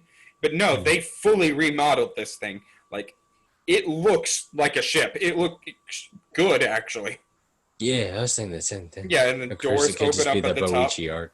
Yeah, but the doors open up at the top and like they're immediately like, oh, you thought that you would have the superiority coming to this, but now it's an air dogfight, and it's like we're going to avenge Senku. Senku, who literally just had blood pumped out of his lung, is sitting in the rear seat. He's like don't go avenging me. I'm not dead yet. But he's apparently, literally, blood pulled out of his lungs, is ready for a dogfight. Yeah, I love dedicated. That. He's like, she's been at the Bar Francois up on top there. He's literally been waiting inside this plane after having a major medical operation, of which he is not fully back from. But yeah, just sitting there, he's like, okay, my girlfriend can go deal with that because I don't care about her at all. Because that is exactly who Senku is. I do love Luna. I love every interaction with her so far, and I love how she interacts with every character. But 100% Senku does not care about her in anything beyond friendship. It's like, so anybody who's like, oh no, this ruins like Senku Kohaku, he doesn't care about that either, but at least they have like this huge mutual respect thing that he doesn't have with Luna. It's just because he wanted to not die. Yeah, he's like, okay, I just definitely needed her to get through this as best as she could. So yeah, they're probably going to be, like, he has one official marriage and one official girlfriend in this. He's probably going to have one official dump and one official divorce. Within, like, just a few arcs of each other, really. He was married for, like, 5 minutes. That was the fun part. So get married, turn around, get divorced. Like, I love that. That was a great scene. But yeah, if he got married and they got divorced, like, that didn't ruin possibilities with Kohaku, even though he is the ex-husband of her sister. I was just thinking. And people were like, oh no, this totally will ruin the ship. How? Nah, no. If that didn't, this won't. Anyways. And at that point, it's like they weren't even much of a ship. Yeah, in that day and age. Yeah, no, they were even back then. Kohaku and Senku. I didn't think they were that heavy into it, though. Not really, but like the fans just decided they were. Oh yeah, as the fans do. But yeah, that's kind of all there is for Dr. Stone. I mean, we really need to see what's going to be happening next with the whether it's a missile or not, or what else it could be. I mean, we'll get the end of the dogfight probably next, and them finishing digging the tunnel. Dig a tunnel, dig a I tunnel. mean, it Dig a could be tunnel, something dig a completely bigger different. tunnel. And quick before the hyenas come. Gotta stop before Disney finds us. Anyway. That's it, yeah. I keep wondering, they're probably going to do just like a nice 2-page spread or something, because like it's pretty, I'm not going to say it's obvious it's a missile, because it could be something different just to mess with us. And even if it's But a missile, I don't think it's not going to look like a ballistic missile or a cruise missile. It's going to look like probably pretty rough. mm, And it's mostly the big thing about it is probably going to be the missile silo, because that's more important than just the one disposable missile. Especially since Senku and Zeno would both be extremely impressed by this. It's like, it's not so much the fact that you would have a one of missile. It's the fact that you have the ability to make a bunch of them quickly after each other. Well, relatively quickly. I mean, like, with the amount of technology they probably have, if they can make 1.5 a month or 1.25 a month, that is which is still insane. yeah, that is great for the amount of time that they spent like working on it. Mm-hmm. And it means that they have an assembly line style that is a lot more sophisticated than anything Senku's been able to get done so far. But it'll be cool to see like what Senku could do around like a cruise missile. Like, are we going to see a way to like mess with its telemetry or anything in order to just send it way the far off to the middle of nowhere? Yeah, because we know they're not going to get blasted by it. Yeah, and especially since like the technology to mess with a missile is a lot less sophisticated than the missile itself. Mm-hmm. So, yeah. Or, I mean, nowadays we have a lot more sophisticated stuff like laser guiding to bring the missile further away. Mm-hmm. We basically trick it. Mm-hmm. But I doubt, but I doubt he's going to be doing anything like that whenever we were like freaking out about a sunstone recently. True. But moving on to 282, My Hero Academia. So, with this one, it starts with Deku and Shigaraki still fighting. Yeah, with the it basically starts where the "I'll never forgive you" and "I'll never forgive anyone" lines were done. Mm-hmm. With him kind of like trying to get the sight lined up with his finger gun. Yeah. Which they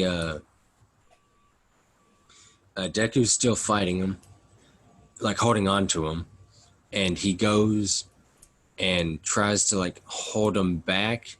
Yeah, he pulls him tight with like the black whip, trying to get him, and then he like gets him in a chokehold. Mm. And then Shigaraki like bites his arm. Yeah, he starts biting him to try to get out of it. And he like busts his whole jaw. He looks gnarly. Yeah, at that point. Trying to get him to like stop biting, he gets he uses Wyoming Smash on him, which I think it was like an elbow or like a karate chop directly to the head, just trying to get him to let go. Which, funny enough, did absolutely nothing to him. Like, yeah, but it just kind of made all the while he's been lining up like this perfect shot, which I think was it Dragon Lady who figured it out? Yeah, she sees the shell in his hand, or the and basically yells that it's there's a bullet coming, and that's whenever the shot fires off, I think. Yeah, and we see it hit Eraser Eraserhead. Yeah, it hits Eraserhead. Yeah, in like he's running and it hits him in one of the legs, and he's like, "Thanks to you, Deku, and little Eri, I have the knowledge and the strength to do something about this in one quick and decisive calculation," and slices his leg off. Like he'd been pulling out a boot knife while he was running, and he literally cuts his entire leg below the knee off. Mm. Which it may not be anything compared to like some other characters in other series, but that is pretty metal for anything that's happened so far in My Hero, because we've never had anybody except Mirako just give up a limb yet. Mm. Which, and that's not taken away from Mirako. It's like, dang, these two are cool. What's kind of funny is, I guess it fits with the high stakes of this arc, but it's kind of funny that both of these happened in the same arc. It's like this arc has been grisly. Yeah, but it's weirdly Shigaraki. he weirdly compliments Eraserhead. He's like, "You are just too cool, Eraserhead." But even you would have to blink during this, and you see his eyes. Yeah, because he's like he cut his leg off. He's not gonna not wince in pain. Mm. Even though he's trying not to, he did close his eyes for half a second. So he takes that second to just blitz to try to get towards Aizawa. Mm. And then he breaks out of Deku's whole little chain thing. The Black Whip. Well, it's like this weird prison out of it, though, is what I'm trying to get around. Oh, yeah. Yeah, he had this like little Black Whip prison. Mm. Instead, he breaks out of that, so Deku like lashes him with another one, and then starts wrapping another one around his hand, the one that got bit. Yeah. So at first, it looks like he's just trying to fix it, but he starts jumping for Aizawa, and he literally starts to get his hand around him whenever the eyes come. He opens his eyes again, so it starts crushing him because he still has the super strength. But then, right during that, I think it's Aizawa pushed back? I can't remember this part of the chapter very well. Aizawa is getting his head crushed. Yeah. And you start seeing the marks on his face. I guess that's just blood. It's hard to tell with the way they do the cracking. But Todoroki actually shows up and kicks him.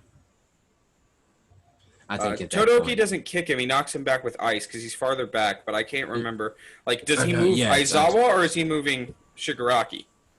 He moves Shigaraki, and then Deku grabs Aizawa and starts getting him away from the situation at that point. No, because Deku does that giant smash against him. Because he's already done 100% smash, which probably broke his arm. And it's the same arm that got bit. So now he's got it wrapped in the Black Whip, and he does a big smash using the hand. The Black Whip is basically a bracer. Mm. And gut punches him, and then grabs Aizawa and starts I think he tries to jump. Run away with him. That's what it is. He manages to catch up with, sorry, there's a lot. Oh. He manages to catch up with Shigaraki, who's crushing Aizawa. Mm-hmm. He hits him in the stomach enough to get Aizawa away, and then Shigaraki's about to catch up again, and Todoroki puts up the ice wall to get him away. And we see that one of the stars that Shigaraki saw was Todoroki following. Yeah, because whenever he was using Ragdoll's quirk, he saw those two stars that were right on top of each other, which were two quirks he's already identified.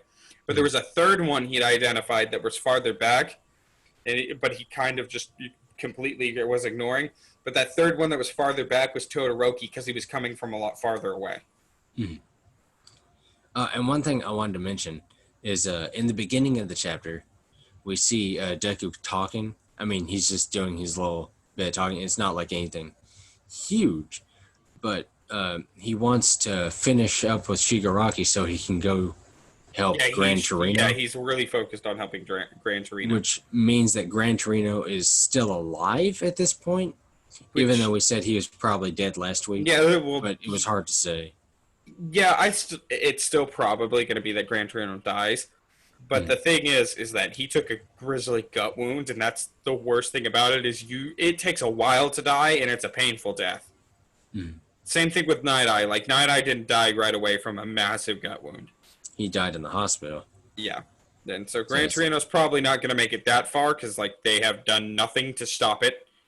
He's just in a hole with no power. Yeah, I got to say, it's a weird little thing, but I kind of wish they did deaths that weren't I mean, they do deaths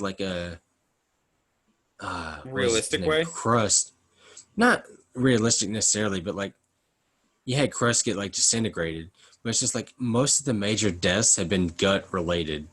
I Yeah. know that's effective, but I wish they just would Well, change it up with I think something. it's just so that they can keep talking and be around because it's like other people that they killed outright, Mhm. they didn't need to talk because they killed 2 characters outright now.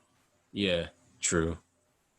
It's like twice killed that guy with a rock, and then Well, then more than that because what's his name? The sniper hero, oh yeah, Shigaraki just destroyed, and then he killed Mhm. Crust, which he didn't even know he killed Crust. He just evaporated that poor guy. Yeah, and then how didn't you thought about some of the other ones? Like twice got killed, then twice killed that other guy with like a rock.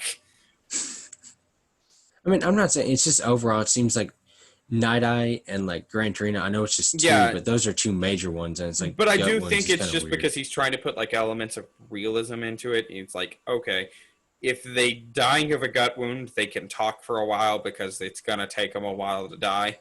Impart some wisdom or something. Whereas Yeah, like or if they it, get like capped in the head or something, yeah, or I it can't can believe you give just said like, that, but like, or it'll give Deku like some hope that he can save him. mhm. Because if he saw like Shigaraki crush Gran Torino's head, there's no hope. Yeah, he's dead. Yeah, And plus, I don't know if they could even. They cut away Aizawa cutting off his leg, so I feel like him they crushing actually Gran didn't. You Torino's. see the leg fall. Like I couldn't tell. yeah. I If you was look trying to look closer, for it and I it's didn't just see it. yeah. It's the front leg, not the back leg.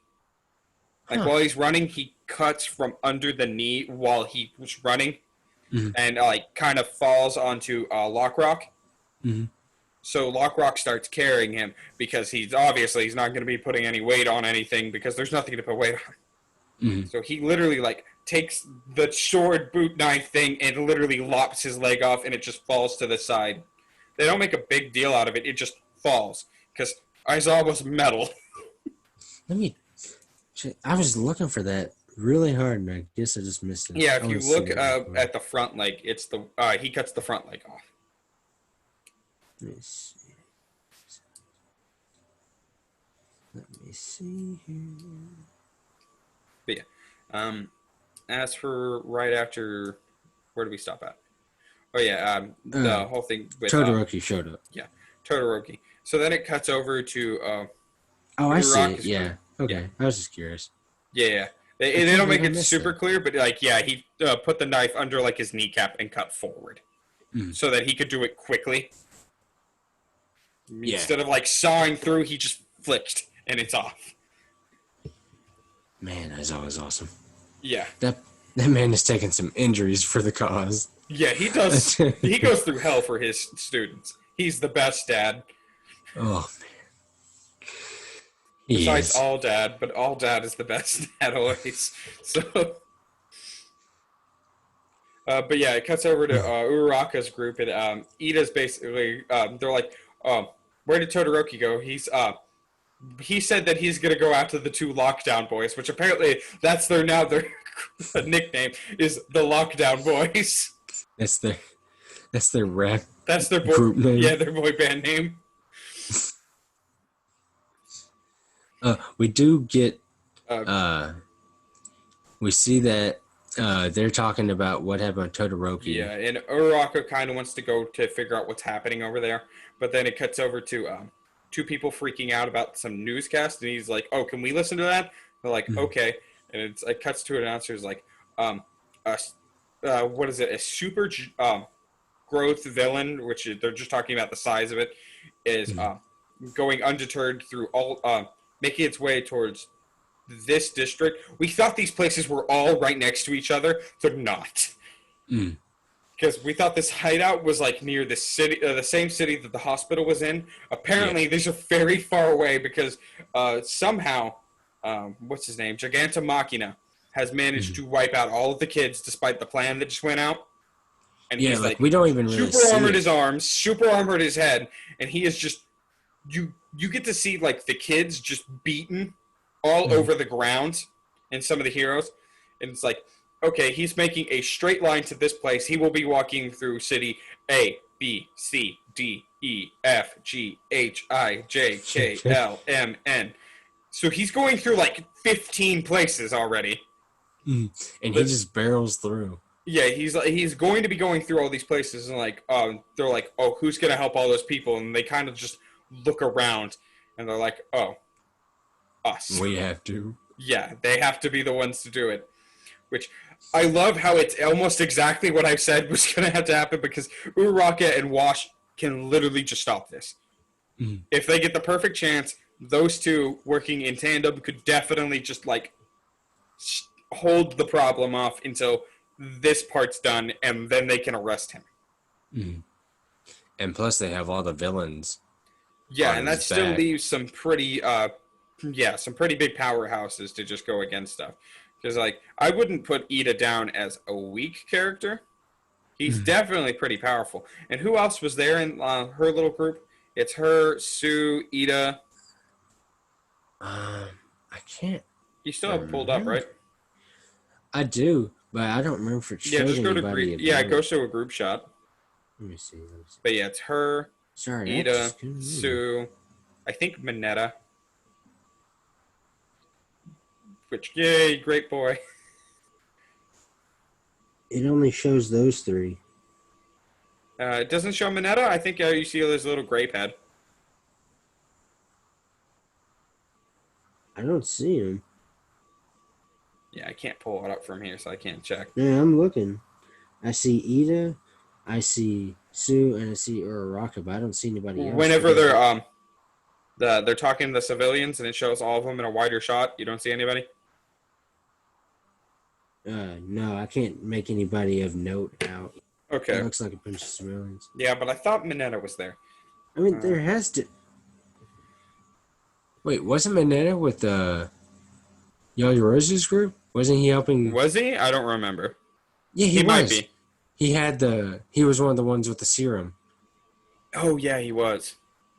I was just trying to think, because it felt like there should be more than the three, but I don't see anybody else here.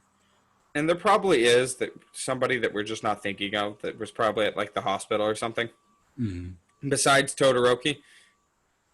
Because Todoroki was there. Like, first of all, there's, what is her name?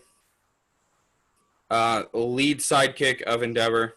Hellflame or something? Flame Girl or something? Yeah, I think her name's Hellflame. Does she have like a... There's Bubble Girl, there's Centipeder. There's a couple people, though, that'll be around. Mm-hmm. But yeah, it's like they are going to have to be the ones to stop this, because basically Momo's plan did not work at all. Which is somehow, we just see them beaten, so it's kind of like, okay. Which I'm, in a way, I'm kind of okay with, because like I was saying... Yeah, I really did want something done with these characters, because they were literally sitting right dead in the middle. Something needs to happen with them. And then we got it now. Yeah. Which they get the big boy job. Well, not the big After boy he job. just, like, destroyed, like, Mount Lady and several other extremely powerful heroes. Mm-hmm. But it's like, Dabi has hurt himself. Mr. Compress is out of things that are already pre-compressed. Mm-hmm. So, Twice is not there. So, it's really Toga. And... yeah, Toga, because like the salamander guy is not going to be able to do anything. So Spinner. I mean, I keep getting him and Crust confused when I say their name, because he has that disc attack. Yeah. So I keep thinking of Crust as Spinner, but I know Spinner's the lizard dude. Yeah. But yeah, if they're still on the back, which it wasn't even clear that they're still on his back, but he did have like more in like, he's got like a Godzilla spike like back now. Mm-hmm. So it's a lot more, because he always had the little jagged edges, but now there's like big like fins on top of those jagged edges to like cover the back. Mm. So I don't know if he did that to armor them or what, but he looks a lot more menacing than he did even before this. Which is a lot, because he looked terrifying. He had a big old jagged face. He looked, oh boy. Yeah. My Hero Academia was like the big like stealth surprise. We're going to be pretty metal this chapter. And then we're also, it looked like they were going to kind of just leave Uraraka's group alone, which I'm so glad they're not. Mm. Because like, if you're going to sit them right in the middle, you need to do something with them. Mhm. Although I don't like that Yarozu's group lost after all the stuff they did, but it is realistic at the same time. It's like, yeah, how was that plan really going to work against Gigantomachia? Like, you're hoping the Tranquilizer is going to work. You don't know what all the quirks he has is. We know he has, like I don't know, half a dozen at least. But they didn't know what they were. They had to deal with the other villains. They had to deal with him. He could Yeah, barely so it be was like stopped. It's she like, was dealing with little information and just doing the best, and they still almost actually did something. And who knows, like, some of them might still be, like, hooked to him, heading that way. Like, I would love if Kirishima was still, like, stabbed into his arms. didn't he flick him off, though? Yeah, but, like, whenever they were crawling away, I would love if, like, Kirishima just stabbed somewhere onto him, and he's like, I'm gonna crawl into a spot where he can't see me, and that way I can get him. That was so funny. Just have him, like, crawling up his leg. Like some weird bug. And I want to see more with, what's her name? Alien Queen, what's her name? Ashida? Yeah. That's I want to, because we've already tied her backstory and Kirishima's backstory into Gigantomachia. We know it's the same guy. Mm-hmm. That was asking where the nearest hero facility was back then. That was just huge and covered with a cloak. His tarp thing, or cloak. But he was huge, but he wasn't even close to the size he is now. Yeah, like he didn't. Like he's the size of his baby toe. It's like, I think he barely went up to like a street sign level, and now he's bigger than Mount Lady. Yeah, he is bigger than we have established for Mount Lady. So, that's it for My Hero Academia. I really do like the way that one's going. No complaints at all with the chapter, and I'm really excited. We already talked about what we were hoping for what happens next. Yeah. So, no One Piece this week, but it is the 10-year anniversary of the time skip.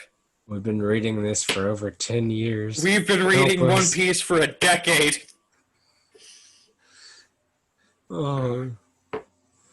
Man, I feel old. I cannot believe, like, it has been that long, and that Brooke has been in the crew, first of all, for that long. You know, that's it feels like we haven't done that much with Brooke still. It's like we got his... Except for that awesome fight between him and Big Mom.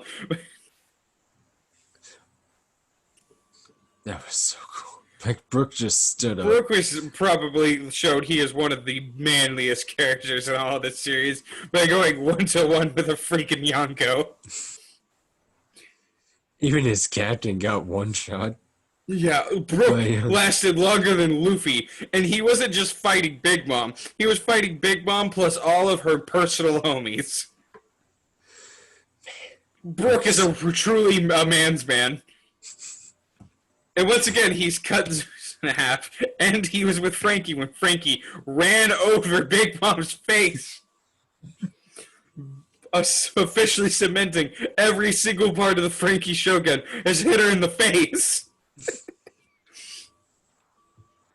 I love the idea that he landed a whole motorcycle on her face and just like peeled out. Yeah. Like, that is the funniest. He literally burned rubber on her nose. Then called her a hag, and it's so great. Oh, man.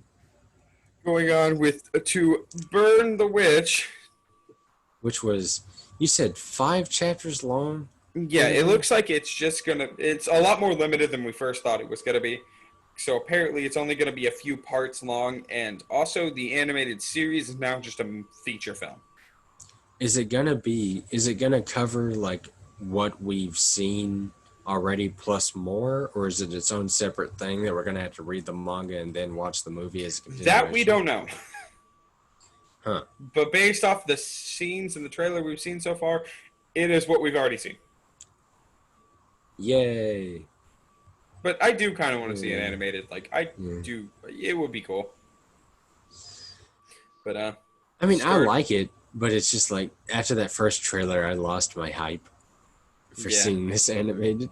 I was like, that trailer was horrible. But I do like Noelle's apartment, and that's basically where this place starts. Is like she's sitting there taking care of her little potted plants. The potted plants are dragons, and her mailbox is a dragon, and her pool is a dragon. Oh yeah, they take up regular functions. Like there's Yeah, they're all plants.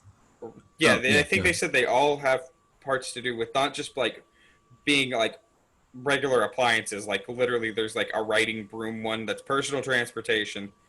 Mhm. There's the plant cultivation. There's water purification. There's ones that are used exclusively for public transit, private transit, which is the broom ones that we've already seen. Mhm. But yeah, it seems like a lot of this stuff is like makes life really, really easy, and it's only approved for witches. And then we got Noelle being cute, watering her little dudes. Is like, hey, you all get some water. And I really like how cute these characters are. It's like, this is pleasant. Speaking of cute, we get the little corgi. Oh yeah, Otsukumo, I think is his Uh, name. He has a weird long name. it's Otsushimo, I think. Otsushimo. Okay. Yeah. O is just like an honorific, and so his name's like Shoshimo. Oh okay. Yeah. Oh, we forgot to say it's Yeah, it opens with like someone named Marcy has left Nini's band, and there's all this like tabloid like rag rumors going on about why she left, and that she hasn't done an interview since in the 5 days since she's left. And there's this video out of Nini saying "freaking annoying," which we already know why she said "freaking annoying." It's literally the first chapter, and it's because all the people that are around. it's not even her, But or not even Macy. But we get to see that, and she's talking to. You can hear Balko talking to Tsushima, and there's literally like a curtain right down the middle of the apartment. One side is like this like little flowery design, and the other side's got this big circle that says "Open the curtain and you die." I love how they just mistreat Balgo. Yeah, it's kind of It's funny. like, But it's like he's just a nuisance. I love it. and she's like, "Hey, Balgo, have you seen? I need you to answer this for me," and throws the phone over, and it's like Nini's colleague. He's like, "Nini's colleague, why do you want me to answer this?" She's like, "Oh, look at the newspaper. It's like it's on the Macy, leading the band part," and he's like, "I can't perform a mana switch. I need you to switch this over because I can only read the regular news in this."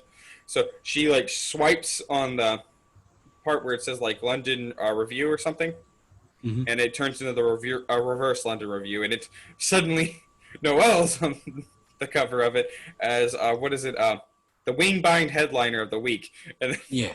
this is exactly why Nini's calling, because he answers the phone and is like, "Well, why is she on the front of the paper? Whatever. I obviously did all of the work." So she does not care about the other thing. Like none of them cared really. But yeah, it's like and he's like, "Why? Yeah, she's really mad about this." He's like, "Wait, why do you have what does she call Noah? Oh yeah, Neha. Why do you have Neha's phone? Only I'm allowed to touch her stuff." And she's like, "For the record, nobody's allowed to touch my stuff." And Falco, I handed it to you because I knew she was gonna be mad. Poor Balgo. But I say it all the time, but poor Balgo. yeah, while they're in the middle of yelling about this, they both get Noelle and Nini both get alerts from Wingbind from the chief, who's trying to call them in, and they're like, "It's a Saturday, no thank you." I'm in the shower, no thank you. Yeah, and he's like, "Oh, well, it's 5 times the achievements and 5 times the pay, but all right." And they both basically turn and they just go over there and they show up immediately. And then he's awesome. like, "Oh, it's so glad that you came in." And they're like, "Don't you don't need to tell me that they're giving you 5 times the pay just to tell us what we're supposed to do." And he just smiles and turns around, and she's like, "What is that answer to answer me?" So yeah, he's getting 5 times the pay to do basically nothing. But yeah, it's like all the superiors get all the stuff. yeah. She's trying to explain basically what happens whenever somebody's put in management, which is you get all the benefits, but you don't have any of the real repercussions. Anyways, Oh man. he's like, there's an illegal dragon being reared on the west branch of Mhm. Reverse London, and they're like, illegal dragon rearing, isn't that something the police are supposed to take care of? It was like, well, since illegal rearing and the Pipers are in charge of rearing and cultivation, apparently this is under a technicality falls into our jurisdiction. It was like, oh, so you need to head over there. Oh, and one more thing, you have to take Balgo.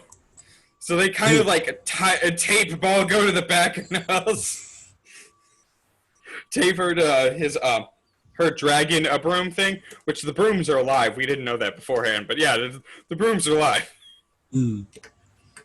Which yeah, they're flying over there. It's like, okay, I don't remember really this part either, but it's there's this little interaction that's like oh yeah, Ninny's like insulting Balgo over I don't even remember what. I think just like having to come along because Oh yeah, why do we need he him? Because thinks he's kind that of like, worthless. and she It's like thinks that he can sniff out the dragons. yeah, and she's Noel's like, are you just gonna take that from Ninny? He's like, you're right. I'm here mostly because I find it Oh yeah, endearing to be anywhere with Noel, and I'm trying to brush up against her boob as we speak. yeah, because he's holding on to her.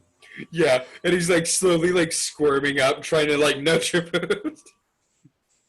And she's like, you know, a fall from this height will be fatal, right? But yeah, And then they park somewhere to look over the West Branch, and then they see a giant explosion over the corner.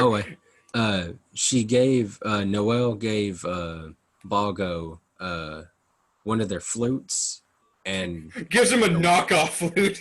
yeah, and It looks some like weird a dollar store trumpet, and then there's basically like little pieces of a Piper cloak.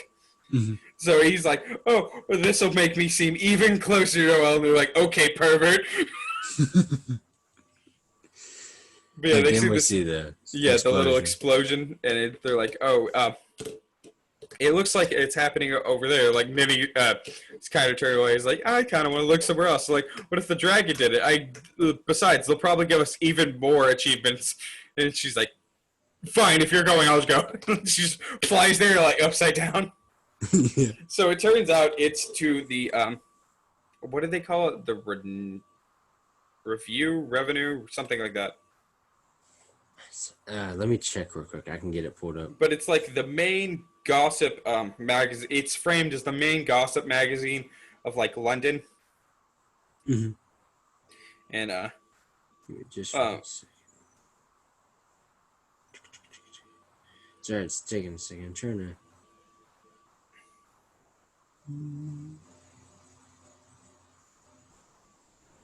Realists. That's what it's yeah, called. The realist yeah. public. But it's a realist magazine, and like Buff goes like, "Hey, Ninny, they're covering that girl who left your the thing. Isn't this the magazine that's always that you were in last week?" She's like, "I'm in this magazine 3 times a week. You got to be a little bit more specific." Hey, and then he's like, "Hey, they're covering the fact that Macy girl left your thing." And she's like, "Oh, this is a pain." They're like, all these people are trying to snap photos of her because obviously she's a famous pop star, and apparently she's even famous in reverse London, which is something we didn't know. But yeah, It it's seems like she'd make even more money, but I guess it's. yeah, she Wait. doesn't seem to care about the money still. It's like I don't know if they have pop stars in reverse London or not, but yeah, she's not doesn't really seem to care too much. But yeah, they're like, oh, they're talking about that girl Macy who left your band, and they're like, and about how you said that she was annoying or something. He's like, oh, so they're spinning it that way is what they decided to do, huh? Mhm. And she's like, I'm not surprised. But then she tries to go out throughout the crowd, just asking questions, and they're like, "Oh my God, Nitty, you're here. Can I shake your hand?" She's like, "Sure. What can you tell me about the explosion?" Because she's still trying to do her job. She's kind of just ignoring the fact she's a pop star, even though kind of just accepting the fact of, oh, of course they're gonna want to say something. Mhm. But yeah, they're And like, then, "Oh yeah, I saw a guy walk in," and then immediately the explosion happened, like just after he went in there. And then she's and like, we "Oh." see Macy up on one of the floors looking Yeah, out through the window. yeah. Ninny sees her out of the corner of her eye, and she's like, She calls her wing, which I think was called Marshall. Yeah. Yeah, so she calls her dragon over, and then flies up there, and then you see another explosion out the window, and then she kind of lands in there, and she's like, so I can't. This is where you went, huh, Macy? And then she's standing there, and she's like, well, you've seen all the things they're writing about you. They're being so mean. And she's like, wait, are you the one that was trying to explode this? Like, because Macy's apparently being very protective of Ninny. Mhm. So, She calls Nina. Nina.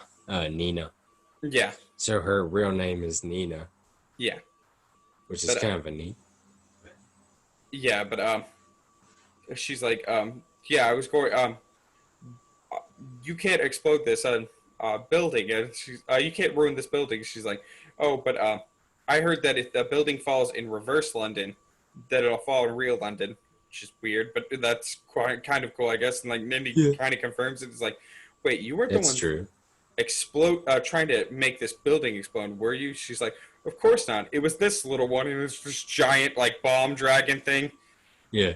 And she's like, Who you don't know much we about. actually saw blow up the TV that was doing the news article on Yeah, the, magazine earlier in the coverage. day. Mhm.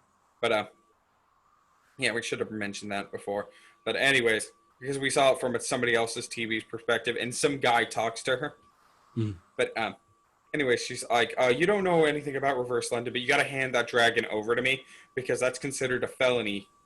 I can ignore it as long as nobody sees it. She's like, but I don't want you to ignore this. And then suddenly, like, the dragon like goes to attack Ninny, and then gets shot in the face, and Noelle just kind of lands in there. Mhm. And she's like, oh, did you need some help? And Macy's like, who are you? And she's like, oh, you must be Macy. You're not exactly like what I pictured. Sorry, I didn't notice you at first. Then she gets a refrigerator thrown at her. And so she jumps out. Noelle jumps out of the way and then grabs onto her broom, and they're kind of flying away. Macy tries to throw another refrigerator at her, I think is what happens. And she's like, yeah, Ninny's like, yeah, Macy got this huge crush on me, and she won't let any other woman try to talk to me. Which now it makes sense as to why she left the band, because this is a lot more of a realistic thing that happens in real life. Whenever band members just not clashing together because there's like this unreciprocated love thing that goes on. It's happened in a couple different bands, like one of the lead like guitar players or drummer or bassist or something falls in love with the singer, feelings aren't reciprocated, they leave the band. So that's basically what we get told was happened. But like Ninny has no hard feelings at all. She's like, we cannot deal with her whenever she's like this. She's like, she won't can't deal with any woman being friendly to me. First of all, Noelle's like, I was being friendly, which that was funny. But then she's like, yeah, we can't deal with her like this. So I'm just gonna fly up and around. And then so she starts going up into the building because she's trying to sneak around behind her just to apprehend her. Mm-hmm. And then she gets and we see her like turn onto the building, and like just another big explosion. Yeah, and then she's like blown back, flying. Her broom's flying this way. She's falling back, and Noel catches her. And then we see the guy who was the head of the inks department that was really pissed at Pelago. Mm-hmm. And he's like, "Oh, you made it here. Well, that's going to be a lot of paperwork on my end if you die." And then Noel recognizes him, and the chapter ends just says "you're," and then that's pretty much where it ends.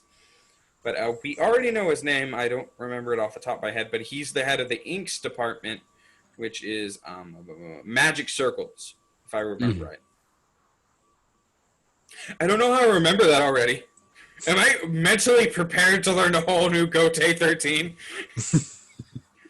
I don't want to be, but I guess I am. God, I struggle with basic names, but I can figure... I read so many series within like a month period because this is just this little podcast thing we do. This so far is just our weekly Shonen Jump that we follow. It's not all of it. It's just all of what we both follow at the exact same time. On top of that, there's Webtoons, the monthly series, the bi-weekly series, everything else that comes out. comic books, anime, cartoons. We follow way too many things. Regular books. But yeah, so if I get names wrong or I forget what's exactly happened, I'm very sorry. But we record this like 14 hours after I read it. Which I'm surprised we do as well as we do sometimes. We did better Yeah. than last week. But as Wait for to just Burn the Witch next week, obviously we're gonna have a little war arc with the Council of the Horn. It looks like not all the members so far, just the Inked. But I can see probably one or two more showing up. if I'm we don't not. get the old man, I'll I be don't see mad. us getting him until the end. Like if we get him at all, we'll We get have to get shot. him at least because like that name. I want them to join Gallows. Like that would be cool because it seems like Gallows is like joining the Royal Court Guard Squad. Like But I do everyone wonder wants to be though. in the Squad 1. Everyone wants to be in Squad 1 unless you want to be in Squad 11. Join the Kenpachis.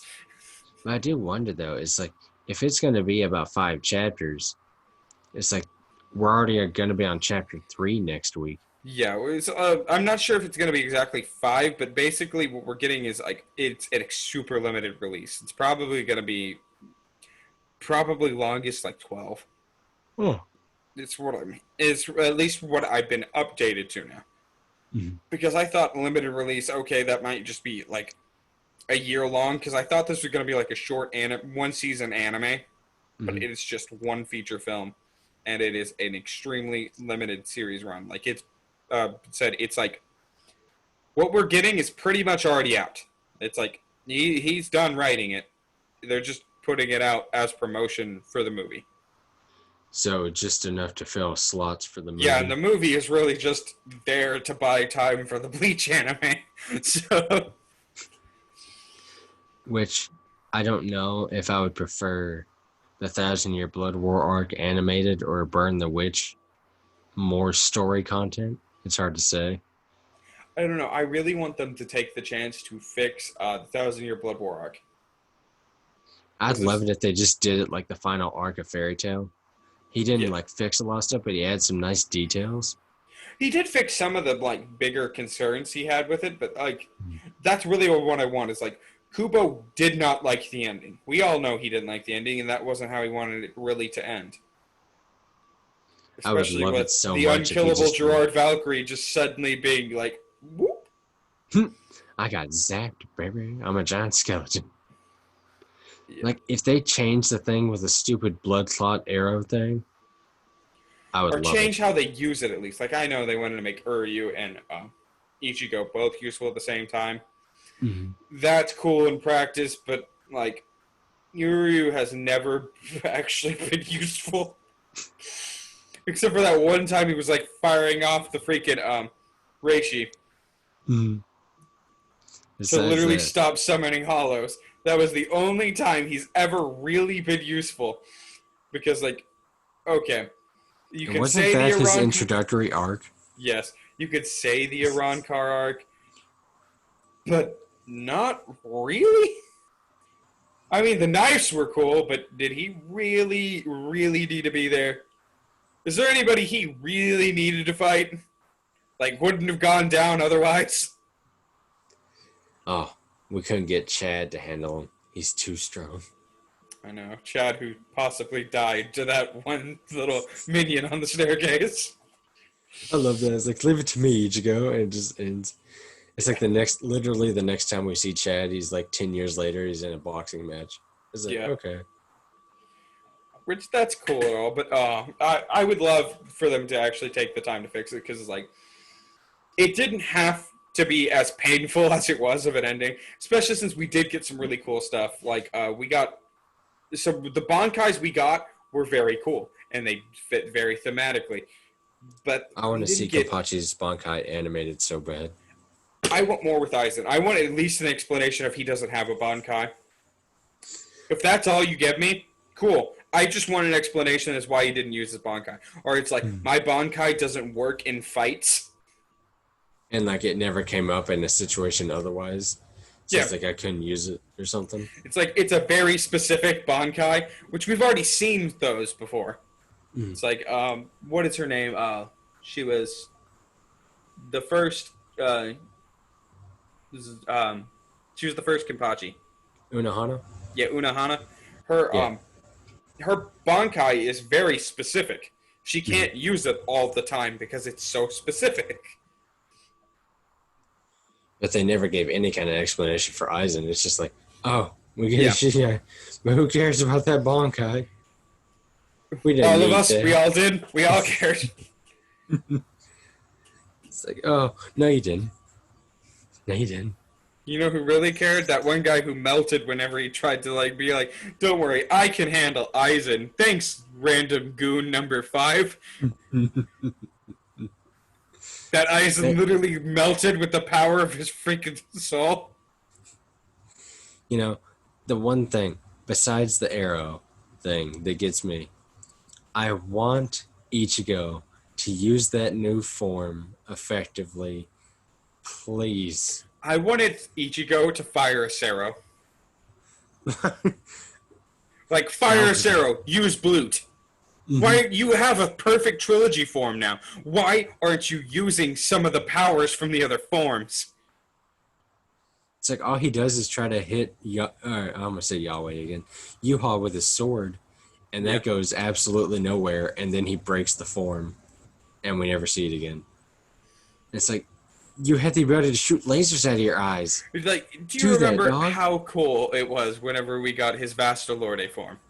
Mm-hmm. And we got that awesome, awesome fight. It's like, I just want that again so bad. And the Hellverse soundtrack. That would be cool. I don't know. I mean, we're asking for a lot. It's like a complete redo, honestly, almost. I'm not asking for a redo, but Kubo had these ideas anyways. He's got to be explaining what he wanted done, because he said he's being involved with the anime. Mm-hmm. I would love if he's just like, okay, this is my one last chance to fix get the story I wanted out. Mm-hmm. Please. Please. Because, like, Yuha's voice actor is perfect. Oh, yeah. I'd listen to it. It's like, oh, that's great. That's beauty. Yeah, it's like, that's... And we already know that whenever the English comes out, Johnny Young Bosch is going to be all over that. Because he's like, nobody touches Ichigo but me. I'm just glad he loves the character enough. Yeah. The fact that he even wants to be involved in all the fan projects, because he's like, I just like voicing Ichigo. Mm-hmm. Oh, that's one thing. We don't need the fan projects anymore. I mean, I think Retro Rhino stopped doing it now. Ever since it got announced. Like, I haven't seen exactly, but I'm pretty sure he did. Which, a little sad, but... I mean, we're still going to get the everything that we wanted out of it. Although I did like his Rukia better than the actual English Rukia. That voice fits Rukia a lot better. Who did Rukia in English? I can't remember. I do not know. I do not keep up with, like, voice actors that well. Like, I'll recognize some of the people. It's like, if Ian Sinclair is in something, I know it's Ian Sinclair. Mm-hmm. But other than that, I do not keep track. Can Ian Sinclair be Denji? I can kind of see it. It probably wouldn't fit at all, but I want it. Who would be Power? Power. Who would be the person? Oh my god, please. Not for Power. Please. Who would get the dishonor of being Makima? Oh. Dang it, I don't know that many voice actors, and the ones I know are not gonna fit. It's like, Jeremy Lee? No. Maybe I think her name is... Can Jeremy Lee be Riza? Who's the... Ooh, that'd be a good one. Honestly. I'm trying to think. The one that voices Tsunade.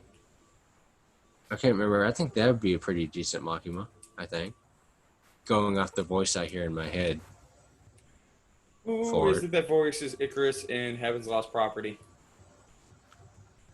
I couldn't tell you that one. She's also the girl in Clan Ad. You know, it's funny is we're still recording. Yeah, I know. I just had this thought of who would I want to voice Denji. I mean, in a perfect world, it would be Ian Sinclair would just magically be able to do that. I mean, his Magna voice would basically be Denji. Hmm. But True. we're going off on a tangent. Once Yeah, again, I guess we'll just go down the chapters we liked the most and what we're excited for the most next week. At the top of the list, as has been customary since the beginning of this. I feel like we're just shills at this point. It's like every single It's weird episode. because it's like, I'm not lying. This is my favorite one every time. And I don't actually, like, the highest highs of, like, One Piece actually does it beat out One Chainsaw Man? No, not for me. Like, the highest high is, like, if I was to figure out what the One Piece is tomorrow, in, like, the next chapter next week was like, he tells us what the One Piece is, and it's not friendship, then that'll be the chapter that would definitely beat out Chainsaw Man. Like, whenever we get some of, like, the big mysteries coming up in One Piece, I will be a happy camper. Like, give me Vegapunk, any of that. That'll probably beat Chainsaw Man. Until I then, could see no. maybe that one where Shanks meets the king, and we see that frozen tomb thing. Yeah. I would say something like that could beat a Chainsaw Yeah, Man anytime we chapter. get, like, a big revelation, I would say those ones will beat out Chainsaw Man. But will Dr. Stone beat out Chainsaw Man? Probably when we get to the moon. Or figure out more about what's on the moon. Black Clover Clover. wouldn't beat Chainsaw Man. I don't think. Like, even disregarding how we feel about these last two chapters, I don't think it could beat it. I mean, it is a pretty solid series. I don't know. It is. I'm not saying it's bad. I'm just saying. If we figure out more about the devils, I could see it. Or if we go to hell, I want to see what hell looks like there. Oh, that'd be cool. Yeah. I wonder if But, like, hell just looks like those purple things. the only other way is, like, if Chainsaw Man just takes a dive off a cliff, which I'll be so sad. It won't. But yeah, We have Chainsaw faith Man, my number one for both what I'm looking forward to next week and what was the best this week. Also, the most painful award goes to it. Like, this has given me the second long. This current chapter has given me the second worst, maybe the first worst. It's either roughly tied or slightly better. I think worst case of, like, depression a chapter's ever given me in any manga ever. Like, Eclipse and this or whatever there. Because this has just been pain after pain after pain, just building on more pain and giving me more pain. And then there's stuff, it's like, at least with the Eclipse, you had a thing, it's like, okay, Guts is going to tear this man up someday. And we had this glimpse of what happened after the Eclipse anyway, so it's like, he's turning into this. Mm-hmm. We have no glimpse. We see nothing past the horizon. We don't even know if that's the horizon. We might be, like, slowly rising out of the floor. Who knows? It's like, can we get more crazy? Absolutely. Do I know? All this is pain and suffering, the manga.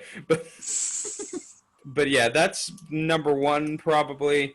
Number two for both is going to be My Hero Academia for me.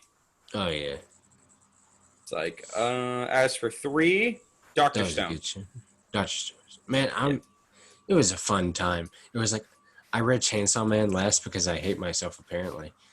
But I feel like if I hadn't, Dr. Stone would have been a good thing to read after. Oh, I know. It was a nice... Like, Dr. Stone, I had to save it for last, and even then, it's like, I couldn't smile. it's like, oh, that should make me feel something. Why isn't it? Where'd these tears come from again? Anyways. Here's the real question. What goes on the bottom of the list? Burn the Witch or Black Clover? Both were actually pretty good.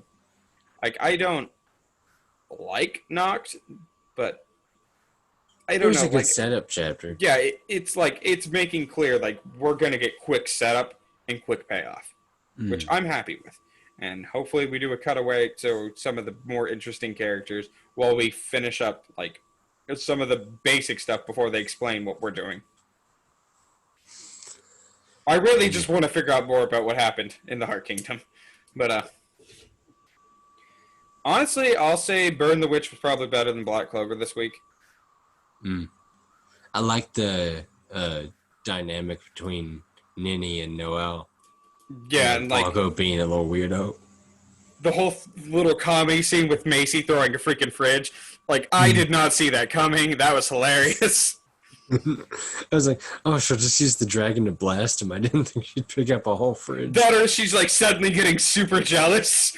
Like, didn't see that coming either. Both of those are hilarious. I am starting to like Ninny even more. Like, I am on Team Ninny. It seems like you're in Camp Noel. We must duel at some point. Swords at sunset. Other than that, yeah, Black Clover goes on the bottom this week. I hope that next week, all these are coming back, plus One Piece. So I hope that there's some major pickup with Black Clover. I really want to see what's happening to Dr. Stone. Chainsaw Man, I'm not looking forward to how much I'm looking forward to this. As for My Hero Academia, that's just going to be good. Like, I don't even have to explain why that's going to be good. That's going to be good. It's like I knew we were on a train once it showed the bullet at the end of the last chapter. I'm like, okay, here we go, boys. Yeah, it's like either somebody else is gonna die, somebody's gonna jump in front of the bullet. And there were so many theories of like, okay, either Aizawa's gonna lose his powers, or somebody else is gonna take the bullet for him. Even we had the same idea of like, okay, Endeavor or Gran Torino could take the bullet. We didn't expect Aizawa to just freaking go Doomslayer on himself. I didn't, like, of all the things, I didn't expect a mid-battle limb chop. Yeah, an amputation just to save his powers. Which, I love the irony. Yeah. We were talking about that earlier. You can't go destroying your limbs because of your quirk. You went and destroyed your limb because of your quirk, Aizawa. Who's a hypocrite now? I think you owe Deku an apology. And you know, all those chapters ago, I said this, and I am sorry. Yeah, I think like 250 chapters ago. Oh my gosh. Man. Yeah, I think that's going to be it for us. Subscribe to the like button, like the subscribe button. Good day, sirs.